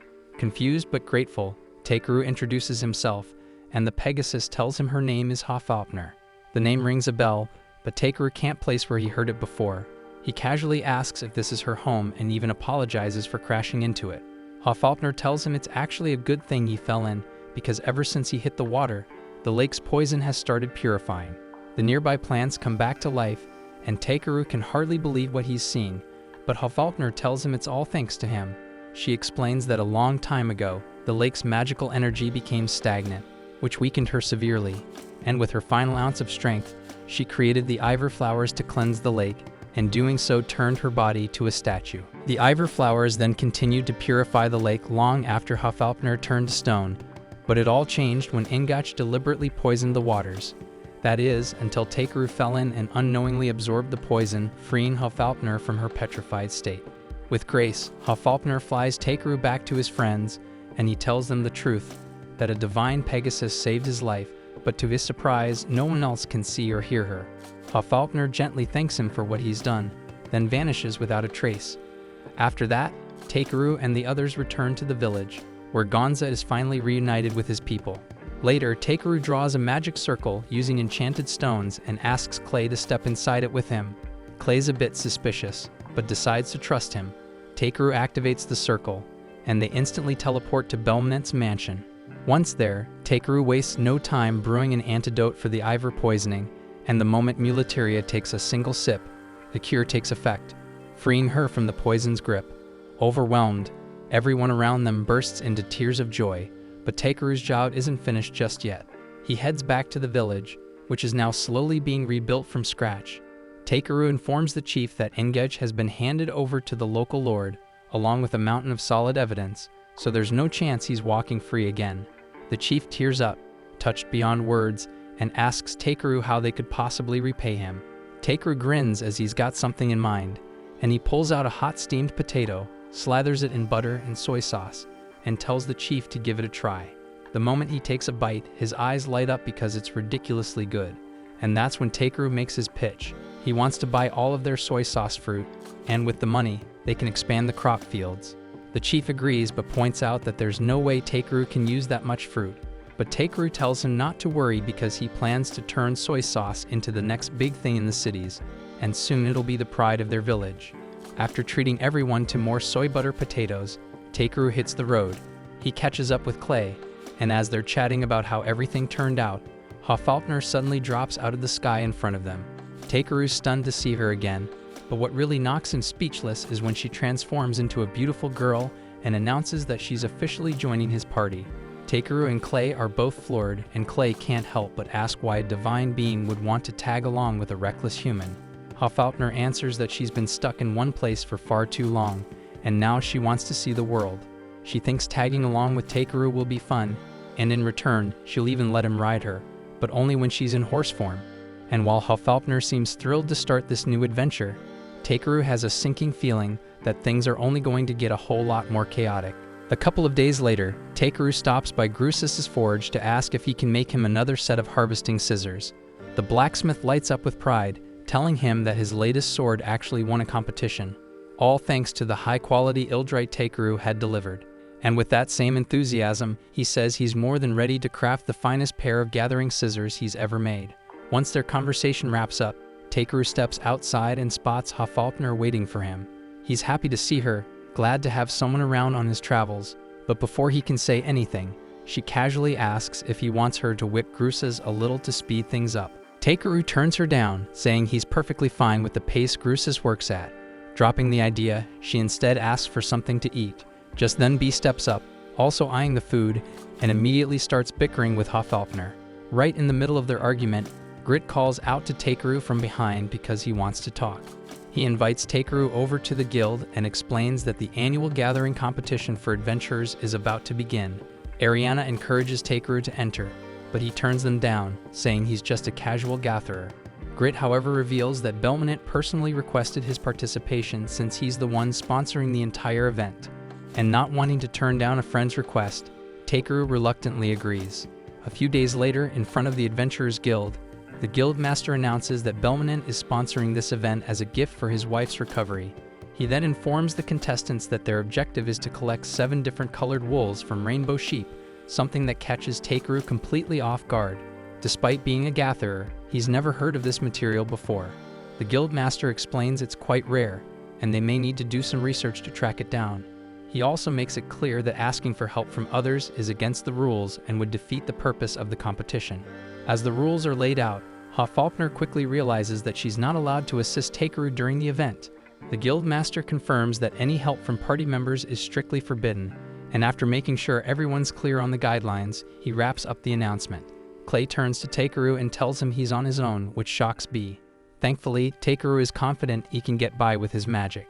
Clay then asks if he plans on using teleportation to search for the wool, but Takeru turns it down because he knows using such a flashy spell would just stir up drama and turn the whole event into a mess. Soon enough, the Guildmaster kicks off the event, but B flat out refuses to leave Takeru's side. Before he can argue, Hoffaulkner yanks him off and uses a burst of mana to knock him out cold. Takeru's caught off guard, but she calmly tells him to just focus on the competition and let her babysit the dragon. With no time to waste, Takeru bolts straight to the library and flips through a thick book, scanning for anything on rainbow sheep. After digging up a clue about them living on Tokerwana Mountain, he races off in that direction. Once he reaches the base, he realizes he's got his work cut out for him, because the rainbow sheep only live near the summit, and as he hikes up, he starts worrying about Bee because this is the first time he's tackled a quest without him. The thought of Bee stress eating non-stop and turning into a chubby dragon pops into his head, and he can't help but laugh. At the same time, Bee sulks while chewing on a sandwich, and Hofalpner asks what's eating him. She reminds the pouty dragon that Tekeru is covered by a powerful protection barrier, then mutters that she would have been the better mount anyway. That stings Bee, who's used to being the one Tekeru rides, so he snaps back. Hofalpner jumps in, ready to prove she's faster than him, but Clay quickly stops her, saying everyone already knows she's the fastest around. That little ego boost cheers Hofalpner up, and she settles down, but Bee's still miffed. Clay throws him a compliment too, praising his flying speed, and that finally puts Bee at ease. Even though Clay's glad the two beasts aren't bickering anymore, he's sweating bullets because there's no way he can keep handling them alone for much longer without Tekeru. That night, Tekeru winds down with a hot bowl of gyoza before crashing, and the next morning, he finally reaches the top of the mountain and spots a peaceful flock of rainbow sheep grazing across the slope. Knowing how skittish they can be, he wonders how he's gonna get close. Then, out of nowhere, he tries speaking in Sheeplish, and to his shock, the entire herd perks up and trots right over. One bright pink sheep hops into his lap, like it's been waiting all day just to be sheared. Amused by how chill it is, Tekeru grabs a comb and gently brushes out a clump of its wool. One by one, the rest of the flock lines up, eager to offer theirs too. And with all 7 colors safely collected, Tekeru packs up and starts the journey back.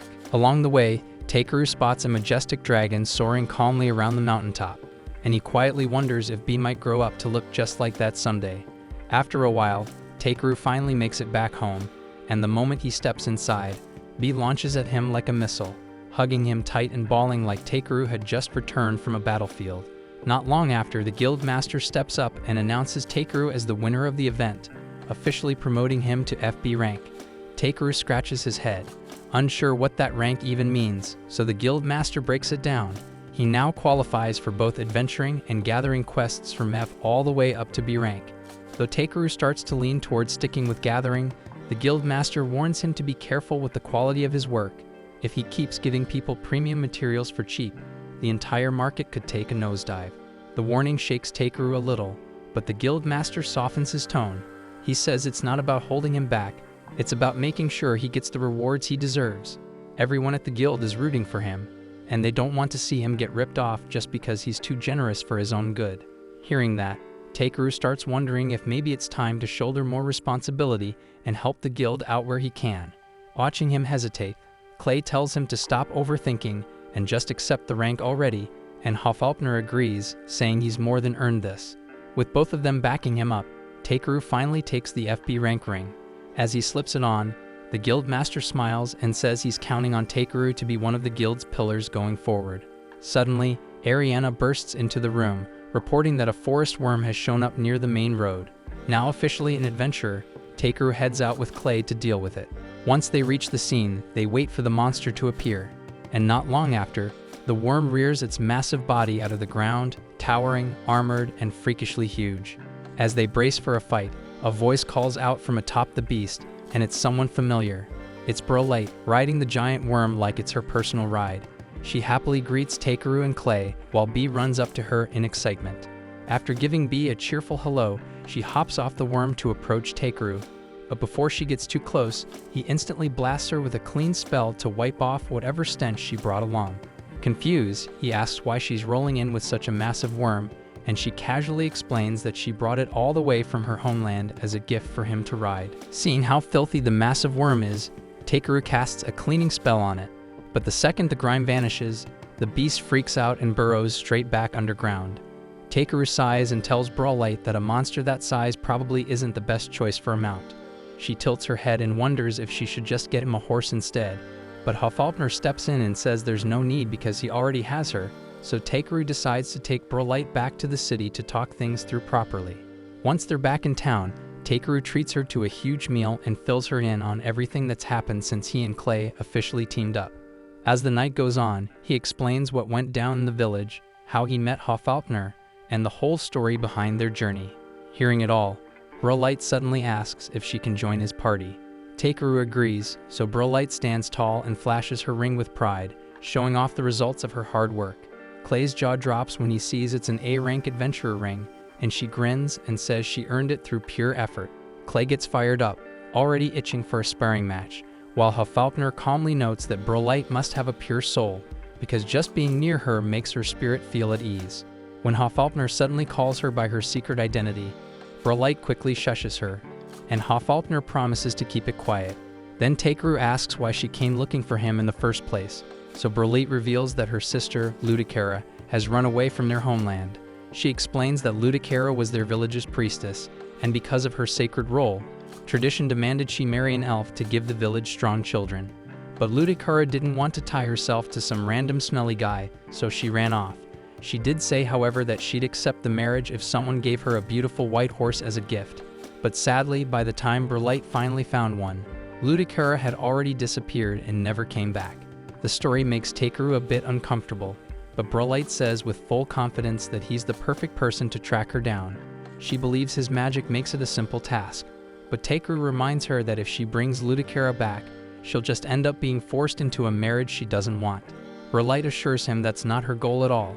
She just wants to understand why her sister vanished without a word. Hearing how genuine she sounds, Takeru agrees to help. Then he turns to Clay and Hoffaulpner, asking if they're in. Without even blinking, both of them nod and say yes. Not long after, Brolight begins leading the group toward the elf village, and along the way Takeru asks for some kind of directions, but she simply tells him they'll know they're close once they find a forest with the right conditions.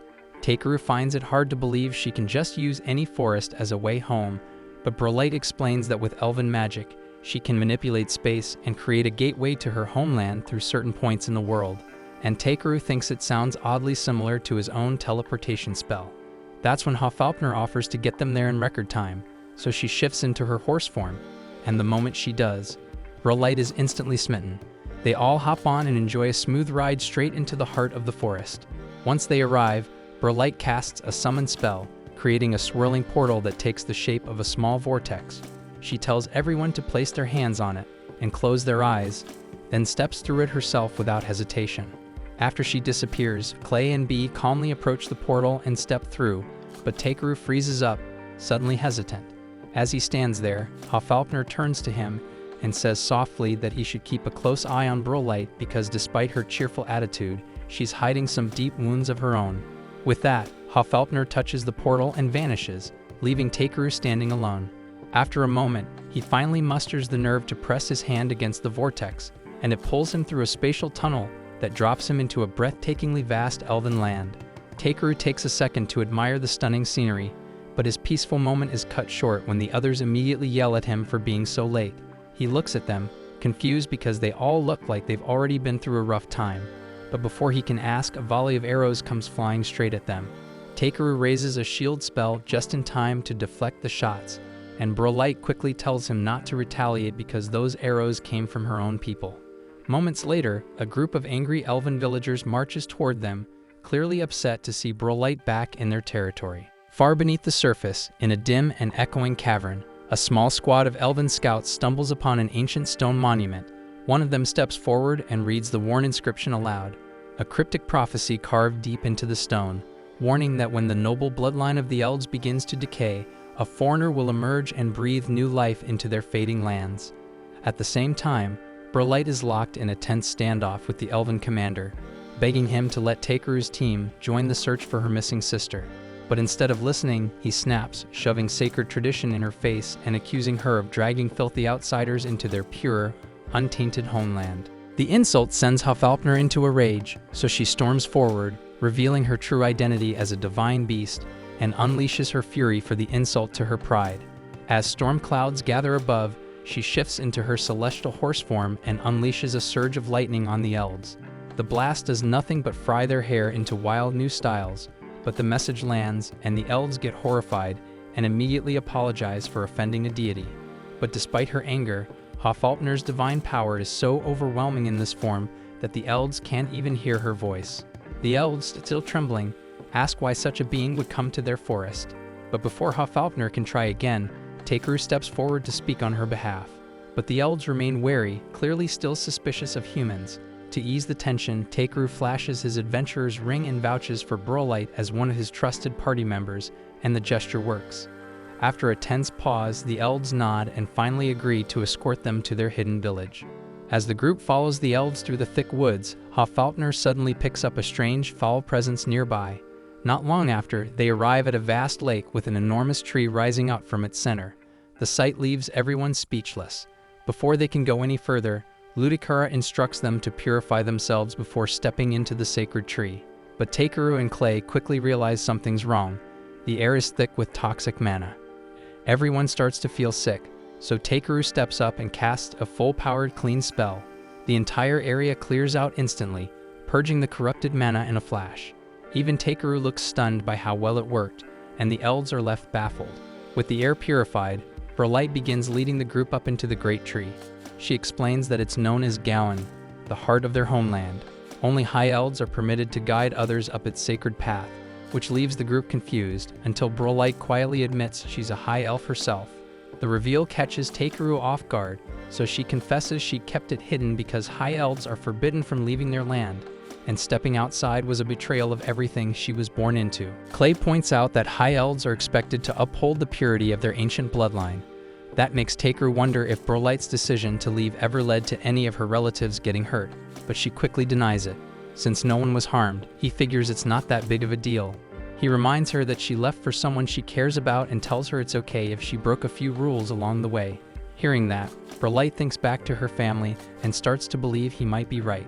Takeru adds that maybe the rules of the past aren't meant to shake the future, and Clay quietly agrees with him. Right then, Hoffaulkner bluntly says that high elves are just a bunch of self-absorbed snobs who shut themselves off from the rest of the world. That's when Bee suddenly hurries over to Brolight and wraps her in a hug. And the moment hits her, she breaks down and starts crying from all the support around her. Watching her cry, Takeru realizes how heavy it must have been, carrying the shame of breaking her people's laws all this time. Brolight then leads the group deeper inside the massive tree until they reach a door that opens into the palace of the High Elves. As they step inside, a woman named Amber walks out to welcome them. Brolight asks her for a meeting with her brother, and Amber leads them into a quiet chamber. While waiting, the group is served some fresh elven tea, and they relax for a bit until her brother finally shows up. The moment he enters, Brolight dashes to hug him, but he slips to the side to dodge it, clearly trying not to get crushed. Takeru's jaw nearly drops because he wasn't expecting Brolight's older brother to be this small. Brolight introduces him as Arjun Seal, but Takeru struggles just trying to pronounce it. Noticing the awkward pause, Arjun chuckles and tells him to just call him whatever's easier. Takeru settles on R, and Arjun smiles and nods in approval. Then he turns to Hoffaulkner and bows his head, respectfully welcoming her on behalf of all the elven lands. After that, he steps over and shakes Takeru's hand, and Takeru is caught off guard by how delicate and fragile the guy feels. Arjun picks up on it immediately and asks if Takeru's uncomfortable being around someone so short. Trying not to sound rude, Takeru says it's fine, and Arjun laughs it off, saying that no matter how high and mighty high elves act, they're all cursed to be short forever. The sarcastic comment irritates Brolight, and she asks him to quit being so bitter about it. But Arjun shuts her down and says it doesn't matter how she feels. Their bloodline is cursed, plain and simple. The word hits Takeru hard, but Brolight starts sobbing, admitting she's been doing everything in her power to break that curse and free their family from its grip. Arjun gently tells her to calm down, then turns to the group and apologizes for what he calls his younger brother's emotional outburst. Takeru tells him it's no problem, but then pauses because something doesn't add up. Arjun just referred to Brolight as his brother. Confused, Takeru tries to process what he just heard, until Brolight casually explains, with pride in her voice, that even though she's a girl, she also happens to be part boy. The whole group goes completely silent, not saying a word, which only makes Takeru more confused. He looks around, wondering why no one's reacting. That's when Clay speaks up and says it's not a big deal because some lizard men are born with two genders too, so this isn't anything new to him. Arjun sighs, saying Brolight didn't just inherit the strength of their people, but also carried her share of the elven curse. The mention of the curse sparks something in Takeru's mind, and he asks why the mana around the tree feels so thick and heavy. Arjun is surprised he noticed, then explains that the mana has been growing more dense for the past 6 months. Takeru asks if he can try something to help, and Arjun agrees, leading the group outside to a wide clearing. There, Takeru begins creating a magic stone using his own mana, and Arjun watches, clearly stunned by what he's seen. Behind him, the elf guards start panicking and yell at Arjun to back away. But he refuses to move, staying right beside Takeru. Moments later, Takeru completes the stone and hands it over, asking Arjun to place his hand on it and say the word start. Arjun nods and tries, but the guards charge in, trying to pull him back. Still, he pushes through and manages to activate it. The huge green stone lifts into the air, glowing bright as it spins and begins releasing purified mana into the surroundings. The dense, toxic energy lingering in the atmosphere starts breaking apart and fading. Everyone can suddenly breathe easier, and Takeru smiles, satisfied with the results. Brolite looks over at Arjun, who's quietly staring at the sky, clearly deep in thought. That's when something clicks, and he remembers the ancient prophecy about an outsider who would one day restore their land. Takeru notices his reaction and looks puzzled, so Arjun brings him to the elven shrine. Once there, Takeru glances at the prophecy carved into stone and surprisingly reads the entire thing in one go, leaving Arjun speechless. Seeing the part about the noble bloodline dying out, Takeru starts wondering what it really means. Arjun tells him that it refers to the curse placed on the High Elves, which makes Takeru pause to wonder if he's the outsider the prophecy mentioned. Arjun quietly nods, but Takeru still doubts it because he only purified some polluted air, and he didn't exactly restore their homeland. Even so, he gets the feeling that the prophecy isn't about being born special. It's about coming from a different bloodline entirely. Later, while Takeru relaxes in the bath with Clay and Brolite, he finds his mind stuck on the prophecy. The words keep echoing in his head, and though they haven't even found Brolite's sister yet, he starts to feel that uncovering the meaning behind the prophecy has to take top priority. After they finish up, Brolite steps outside to get some fresh air, and Takeru follows her. He gently asks about the curse on the High Elves, but Brolite doesn't say a word. She just stands there, completely silent. That's when Amber walks up from behind and offers to explain it herself. She tells Takeru that the curse is actually a strange chronic disease that's been spreading rapidly among High Elves. It first began appearing in children's generations ago, but something changed about 50 years back. Since then, the sickness has become much more aggressive, and now it affects their lives in devastating ways. Amber explains that many newborns today don't even make it past their first week. Takeru can't help but wonder what could be causing such devastation, but sadly, Amber has no answers. Her voice cracks as she confesses that her own child didn't survive, and the pain is still fresh. Tears stream down her face as she admits she's terrified that their entire race may be nearing extinction.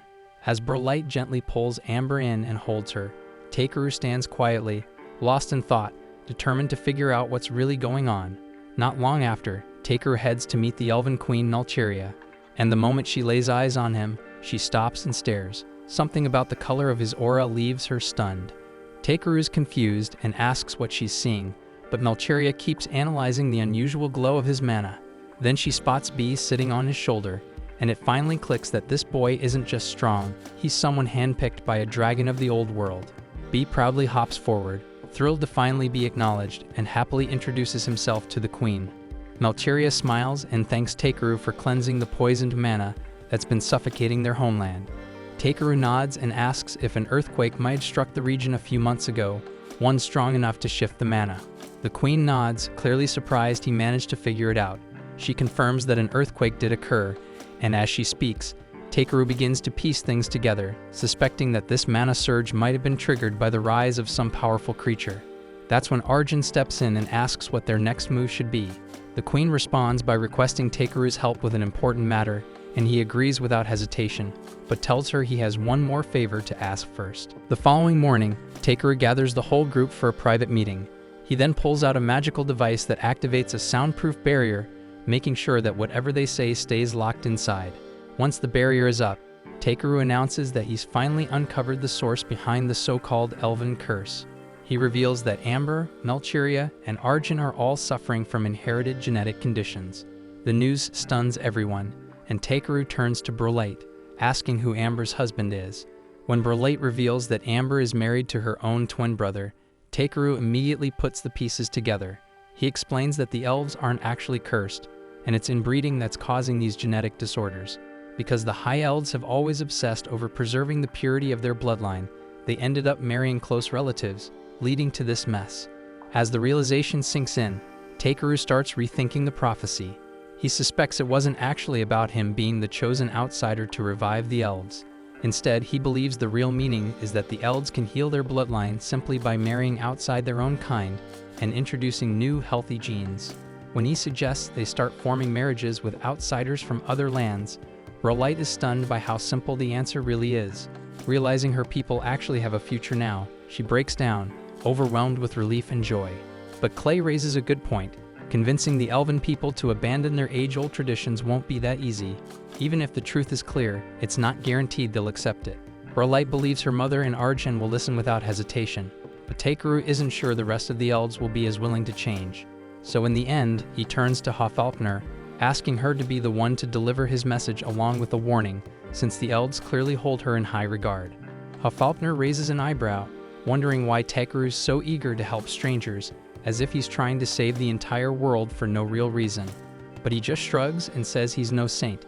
He's only doing this because Brolight is his friend, and that's enough. Finally, Hofalpner agrees to help and tells Brolight she'll do whatever it takes to protect her people.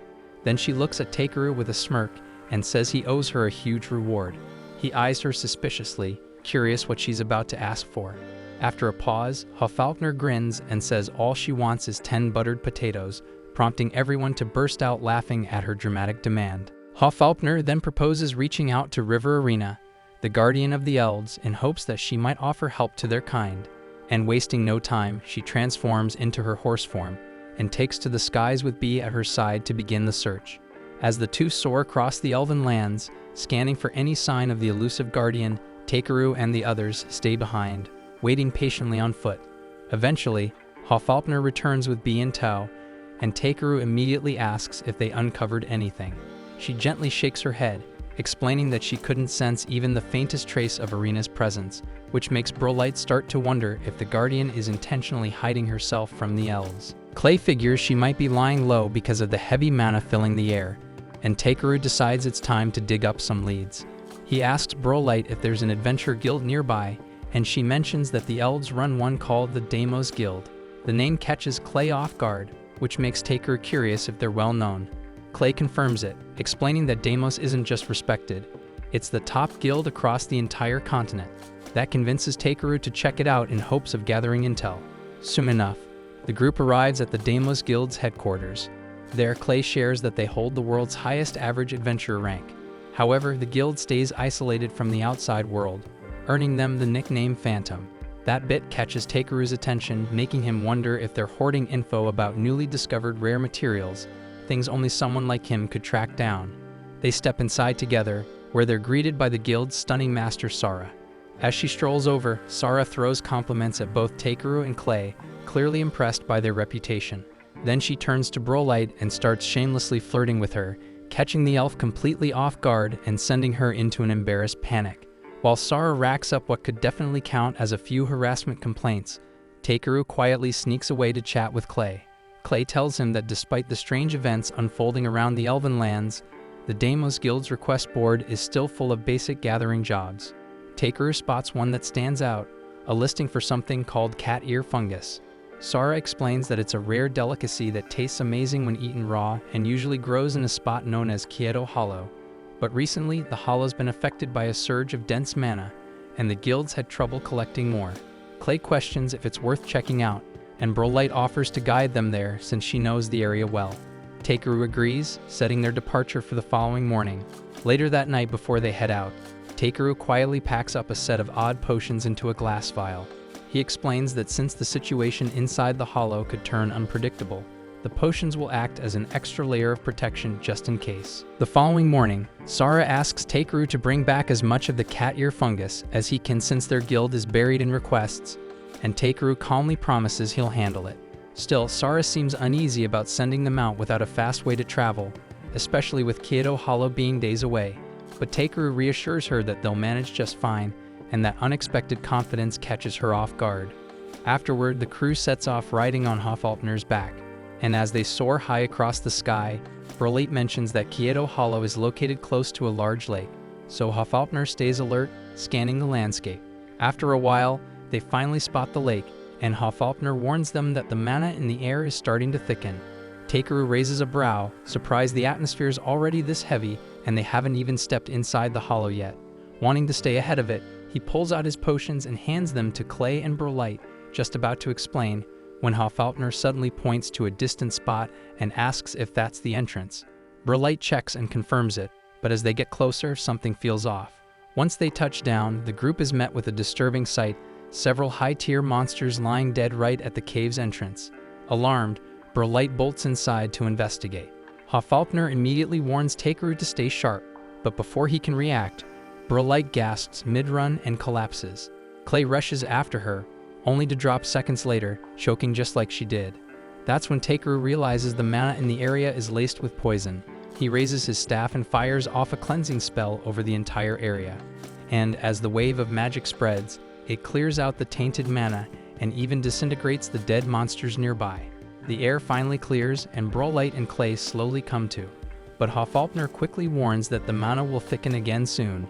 Wasting no time, Takeru tells Clay and Hoffaultner to activate the potions he'd given them earlier, and once they do, both of them start glowing, shocked by the sudden effect. Takeru then explains that those vials aren't just potions, they're actually enchanted tools he made, designed to shield the user from harmful mana in the air.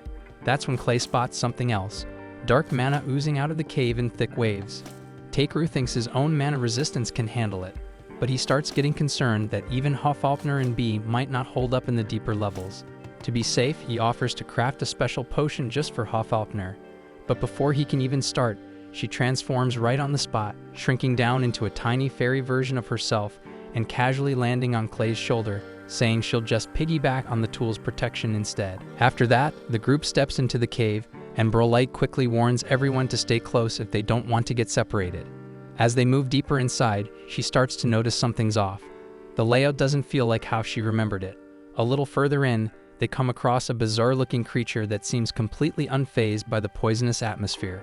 Curious, Brolight cautiously approaches it since she's never seen anything like it before, but the monster suddenly spews a blob of toxic slime straight at her. She backs off right away, and Clay warns her to stay sharp because anything still alive in this cave has definitely adapted to the poisoned air. Just then, a massive swarm of spiders floods the area, surrounding the group from every side. One of them hisses aggressively, and Takeru eyes it, trying to figure out their next move. Without warning, the spider lunges at him, and Takeru reacts on instinct, clocking it straight into the swarm. Then another spider tries its luck with Clay, but he slices it down in a single blow. B follows up with a fiery blast that roasts a whole bunch of them at once. Even with their combined efforts, the spiders just keep coming. Takeru quickly realizes he'll need to wipe them all out in one shot, so he turns to Brolight and asks if there's any open space nearby. She points ahead, saying there's a wide area just past the spiders, and the group makes a break for it. Eventually, they reach the clearing, but the spiders are already on their trail. Takeru tells everyone to get in close, and as the swarm closes in, he raises his staff and activates a spell called Desperate Barrier. His staff glows bright, and a forceful barrier explodes outward, shredding through the entire spider colony like a wave. The blast is so powerful that it even punches a hole straight through the cave's ceiling. Clay looks around at the splattered spider parts, completely stunned that Takeru's magic could break open solid rock. With the immediate threat gone, the group takes a breather and sits down for a quick lunch. Brolight happily chomps into her sandwich, still amazed that they're able to enjoy a peaceful meal in such a deadly place. Clay credits it all to Takeru, but Takeru just shrugs, saying he only pulled it off because he really wanted to eat. He then asks Brolight how deep the cave actually goes, and she replies that they're only halfway through so far. She adds that there's a hidden altar deeper inside, and Clay wonders if it's somehow tied to the Guardian Arena. But Brolight shakes her head and says the altar's design doesn't resemble anything known to the elves. That makes Takeru wonder if it was built by someone trying to worship a deity, or worse, used to lock away some ancient beast. Once they finish eating, the group presses deeper into the cave. As they move down the path, Clay notices the lack of spiders and points it out.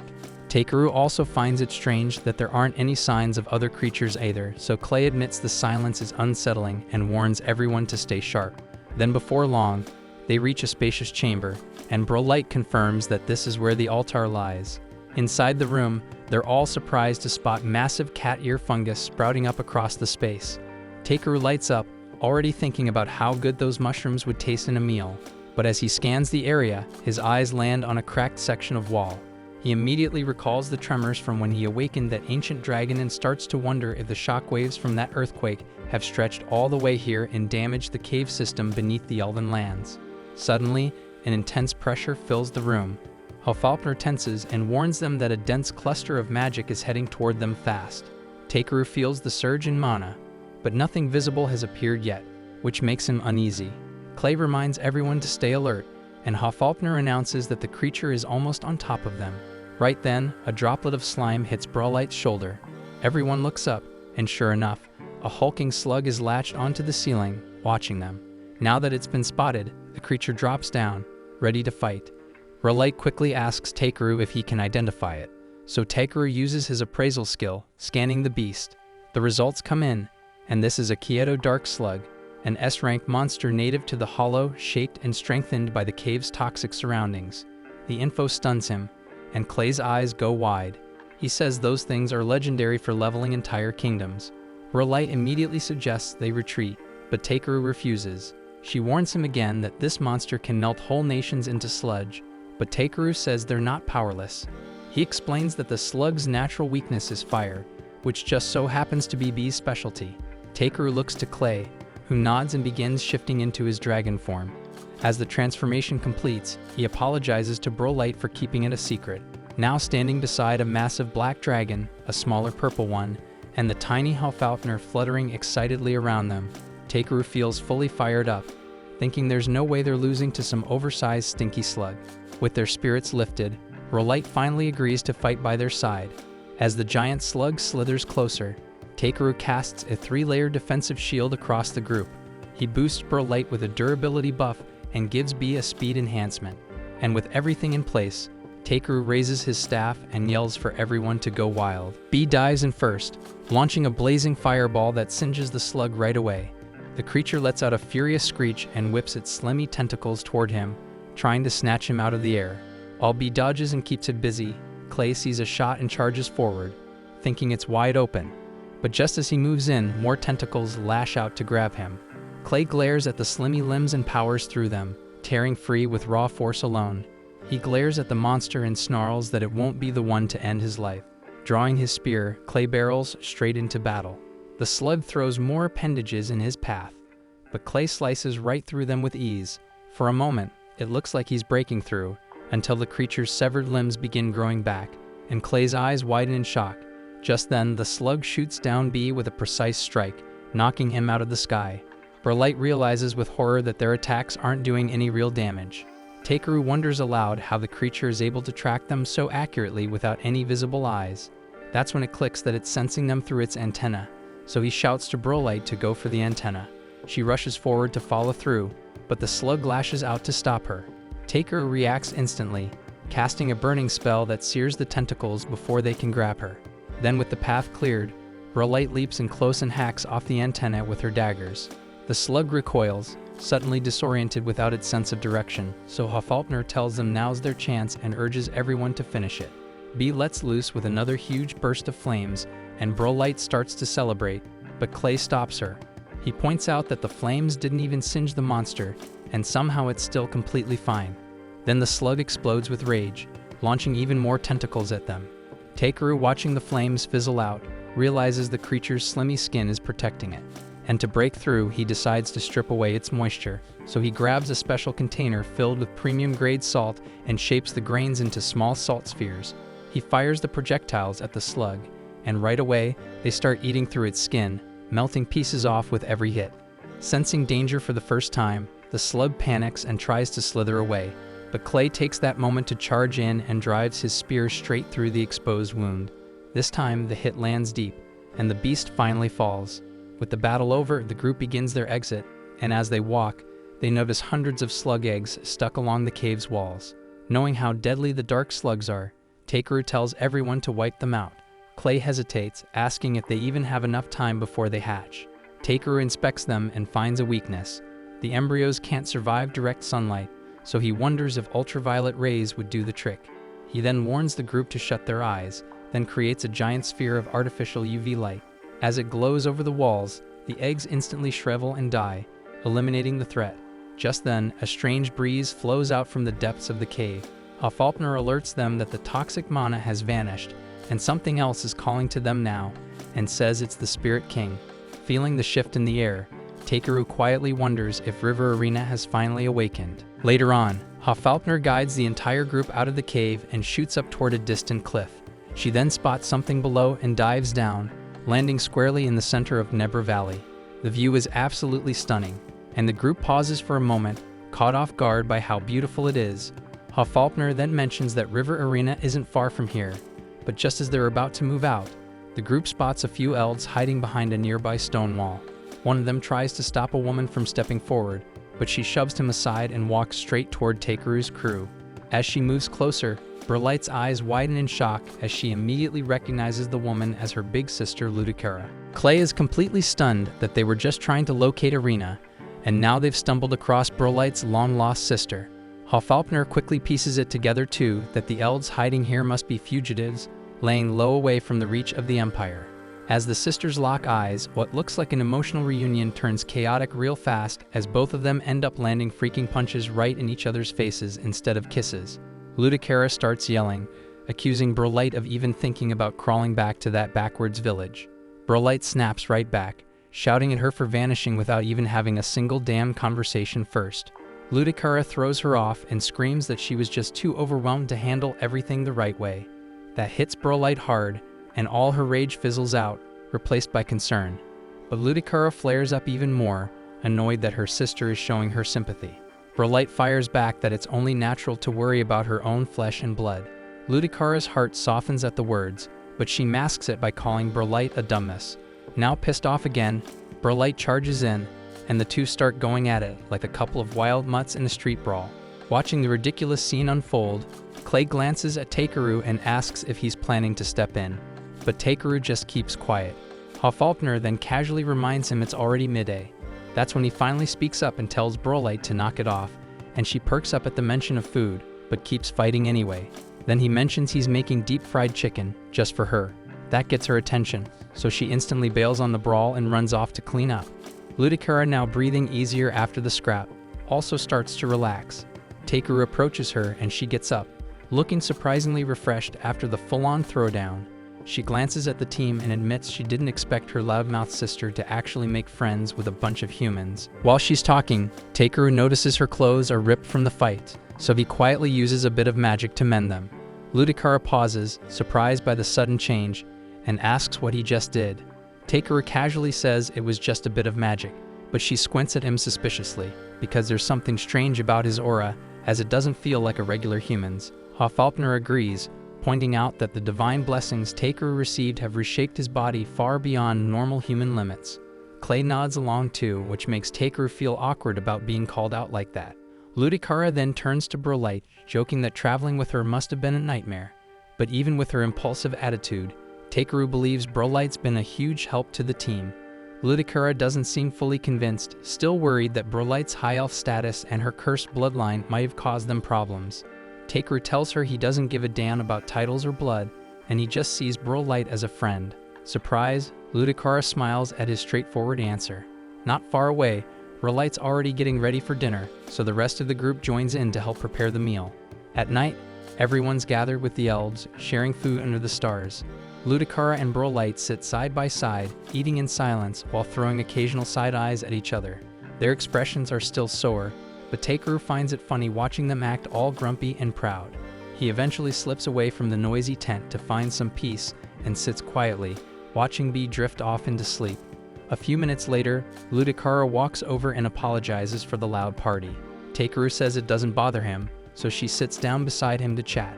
She thanks him for being friends with her sister, knowing full well how strange and chaotic Burlight can be. Then she gently shows him her baby Tilwyzin. Takeru awkwardly fumbles with the name, so Ludicera laughs and tells him to just call her Tilw instead. She then explains she's not planning to return to her homeland, as everything she's doing now is for the sake of her child. She goes quiet for a second, then confesses that years ago, she used to have a crush on Burlight.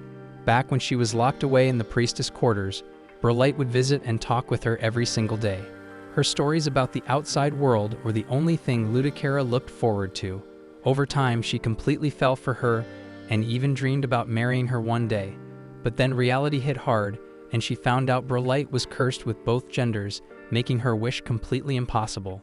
Takeru doesn't say anything at first, so Ludicura gives him a puzzled look, asking why he's not saying anything.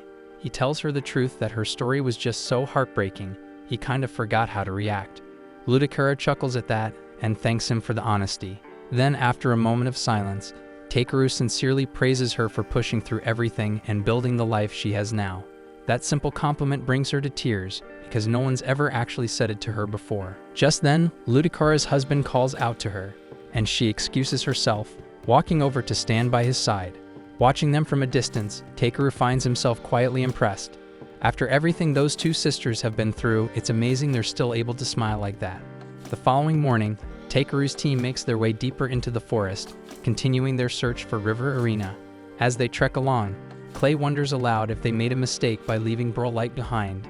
Takeru replies that the sisters probably needed time to talk things out, and Clay nods in agreement. He says it's good news that the priestess gave birth to a healthy child, and Takeru hopes the traditional elves will be able to accept that. Out of nowhere, Hofalpner halts mid-step and tells Takeru to turn around. He does and finds himself staring at a chubby goblin who proudly introduces himself as the River Arena. Clay, unable to see the spirit's true form, stands there baffled while Takeru tries to make sense of what he's seeing. Arena then starts rubbing against Takeru, whining about how the elves totally misread the prophecy he gave them. Hofalpner steps up, glaring at Arena and accusing him of running away from his responsibilities and abandoning his people. Arena fires right back, mocking her for turning herself into stone for centuries just to dodge her own duties. While they argue, Clay grows more confused by the second, still unable to perceive what everyone else is seeing. Takeru steps in, trying to de-escalate the tension, but neither of them wants to budge. Finally, he tells Arena to stop being difficult and just return home to fix the mess. After a moment of pouting, Arena agrees and they all head back to the Elven lands with Ludicura's people joining them on the way. Once they reach the Elven palace, Ludicura proudly presents her baby to the court. Her husband stands by her side, clearly nervous, but the prince and queen are overwhelmed with joy to see a newborn from their bloodline in perfect health. Unfortunately, not everyone shares the sentiment. One of the elder elves lashes out, accusing Ludicura of corrupting their traditions and tainting the sacred lineage. Furious, Ludicura fires back, stating that she's finally given birth to a healthy child, something their pure-blooded ideology never managed to accomplish. Still, the old council keeps whining about their so-called noble ancestry. Brolight steps in to defend her sister, and Hofalpner turns to Arena, asking him to put an end to this once and for all. She then casts a spell into the center of the throne room, drawing shocked gasps from the gathered elves. Out of the swirling smoke, Arena materializes, and he wastes no time tearing into the Elder Council. He scolds them for clinging to outdated ideals and completely butchering the meaning behind his original prophecy. Hearing these harsh truths from their own guardian spirit, the old elves drop to their knees in pure panic. Arena follows up by reminding the elves that while he may have once told them to honor and preserve their bloodline, he never meant for them to start inbreeding or isolating themselves from the outside world. He scolds the elders, telling them to stop obsessing over ancestry and start appreciating the healthy children they have now. As the tension finally eases and the elves settle down, Takeru signals for his group to leave the palace. Clay hopes this is the turning point for the elves to finally fix things, but Hofalpner nudges Takeru, reminding him that he still owes her a plate of buttered potatoes. Not long after, the elves gather to start talking about how they'll reshape their old ways. Takeru decides to give them space and heads off to return home to Belkame. Clay looks stunned, wondering if Takeru really plans to leave Brolight behind. But Takeru explains that Brolight finally found her sister and even helped break the curse tied to their bloodline. With so much change happening in her homeland, she's needed here. Clay understands, but it's still hard for him to part ways with someone who's been part of their journey for so long. Takeru tells him that Brolight has earned the right to choose her people, and they all agree to prepare for departure. The following day, the elves gather outside to see them off. The royal family thanks Takeru and his group for everything. Clay, still unsure, leans over and asks if Takeru's really okay with leaving Brolight. Takeru says the choice isn't his, it's up to her. He turns to Brolight and lets her know they're heading out. Brolight quietly asks him to stay just a little longer, but Takeru gently tells her that it's better to give her space right now. Even so, the goodbye stings, and Brolight tries to hold back her sadness. Clay assures her they'll never forget her, no matter how far they travel. Faulkner steps forward too, telling Brolight to call on her anytime she needs backup. That's when Brolight finally breaks down in tears, realizing this really is goodbye for now. Takeru reaches out, almost placing a hand on her shoulder to comfort her, but he pulls back at the last second, knowing that doing so would only make it harder to walk away. And with that, he turns and leaves with the rest of the party. A few days later, Takeru is back in Belkame and picks up the special scissors he ordered from the dwarves. Then he goes on to complete a few more collection quests from the Adventurers Guild. 1 month later, in the Elven Palace, Ludicara turns to Brolight and asks if she's truly certain about her choice. Brolight nods, saying she wants to do everything she can for the future of her people. Seeing her resolve, Ludicara can't help but feel a pang of sadness, because she knows her sister will be leaving soon. The very next day, Brolight mounts her massive pet centipede and charges off toward an unknown destination. Elsewhere near Belkame, Bee finishes off a tough opponent in battle. The monster had been incredibly strong, but despite the win, Faulkner remarks that Bee struggled a lot more than he should have. That comment rubs Bee the wrong way, and he pouts in frustration. Clay steps in, saying they shouldn't be so harsh on him. Takeru then shifts the mood by announcing that they're finally ready to head home since he gathered plenty of useful materials on the trip. Curious, Clay wonders what kind of quest they'll be tackling next, so Takeru replies that he's been wanting to visit the ocean. Faulkner tilts her head, asking if lakes aren't enough to satisfy him. Takeru grins and tells her that an ocean is a whole different beast. That sparks Clay's interest, and he brings up the famous port of Danush as a possible destination. Takeru agrees it sounds like a great idea, but first they should wrap up the remaining quests on their list. Just then, Clay points behind them, so Takeru turns around and spots a massive dust cloud barreling their way. As the figure gets closer, he catches a sharp, all too familiar stench in the air, just before Brolight charges into view on her enormous centipede. Caught off guard, Takeru asks why she left the elven homeland. Brolight explains that her family encouraged her to go, knowing how much she loves to explore, so they wanted her to see the world. While Takeru takes that in somewhere far away, the space manager watches through a crystal ball. He's impressed by how much Takeru has grown and seems thrilled that his influence even managed to shift the thinking of the rigid elven society. Back on the ground, Takeru still seems a little awkward, so Faulkner gives him a nudge, reminding him that Brolight is officially part of their team. Clay laughs and tells her they're heading to the sea soon. That brings a big smile to Brolight's face because she's always wanted to see the ocean with her own eyes. Looking at his companions, Takeru reflects on everything they've been through so far. The wild adventures, the victories, the changes they sparked, it's all starting to feel like a life worth living. He knows there's crazier stuff ahead, but with these people by his side, he feels ready for anything. With a grin, Takeru declares that they're off to the ocean, and everyone eagerly agrees. But before they go, he shoots Brolight a playful glare and tells her to get that stinky centipede out of sight. She laughs and nods, and just like that, they head off toward their next big adventure yet. But this is where the Season 1 has ended.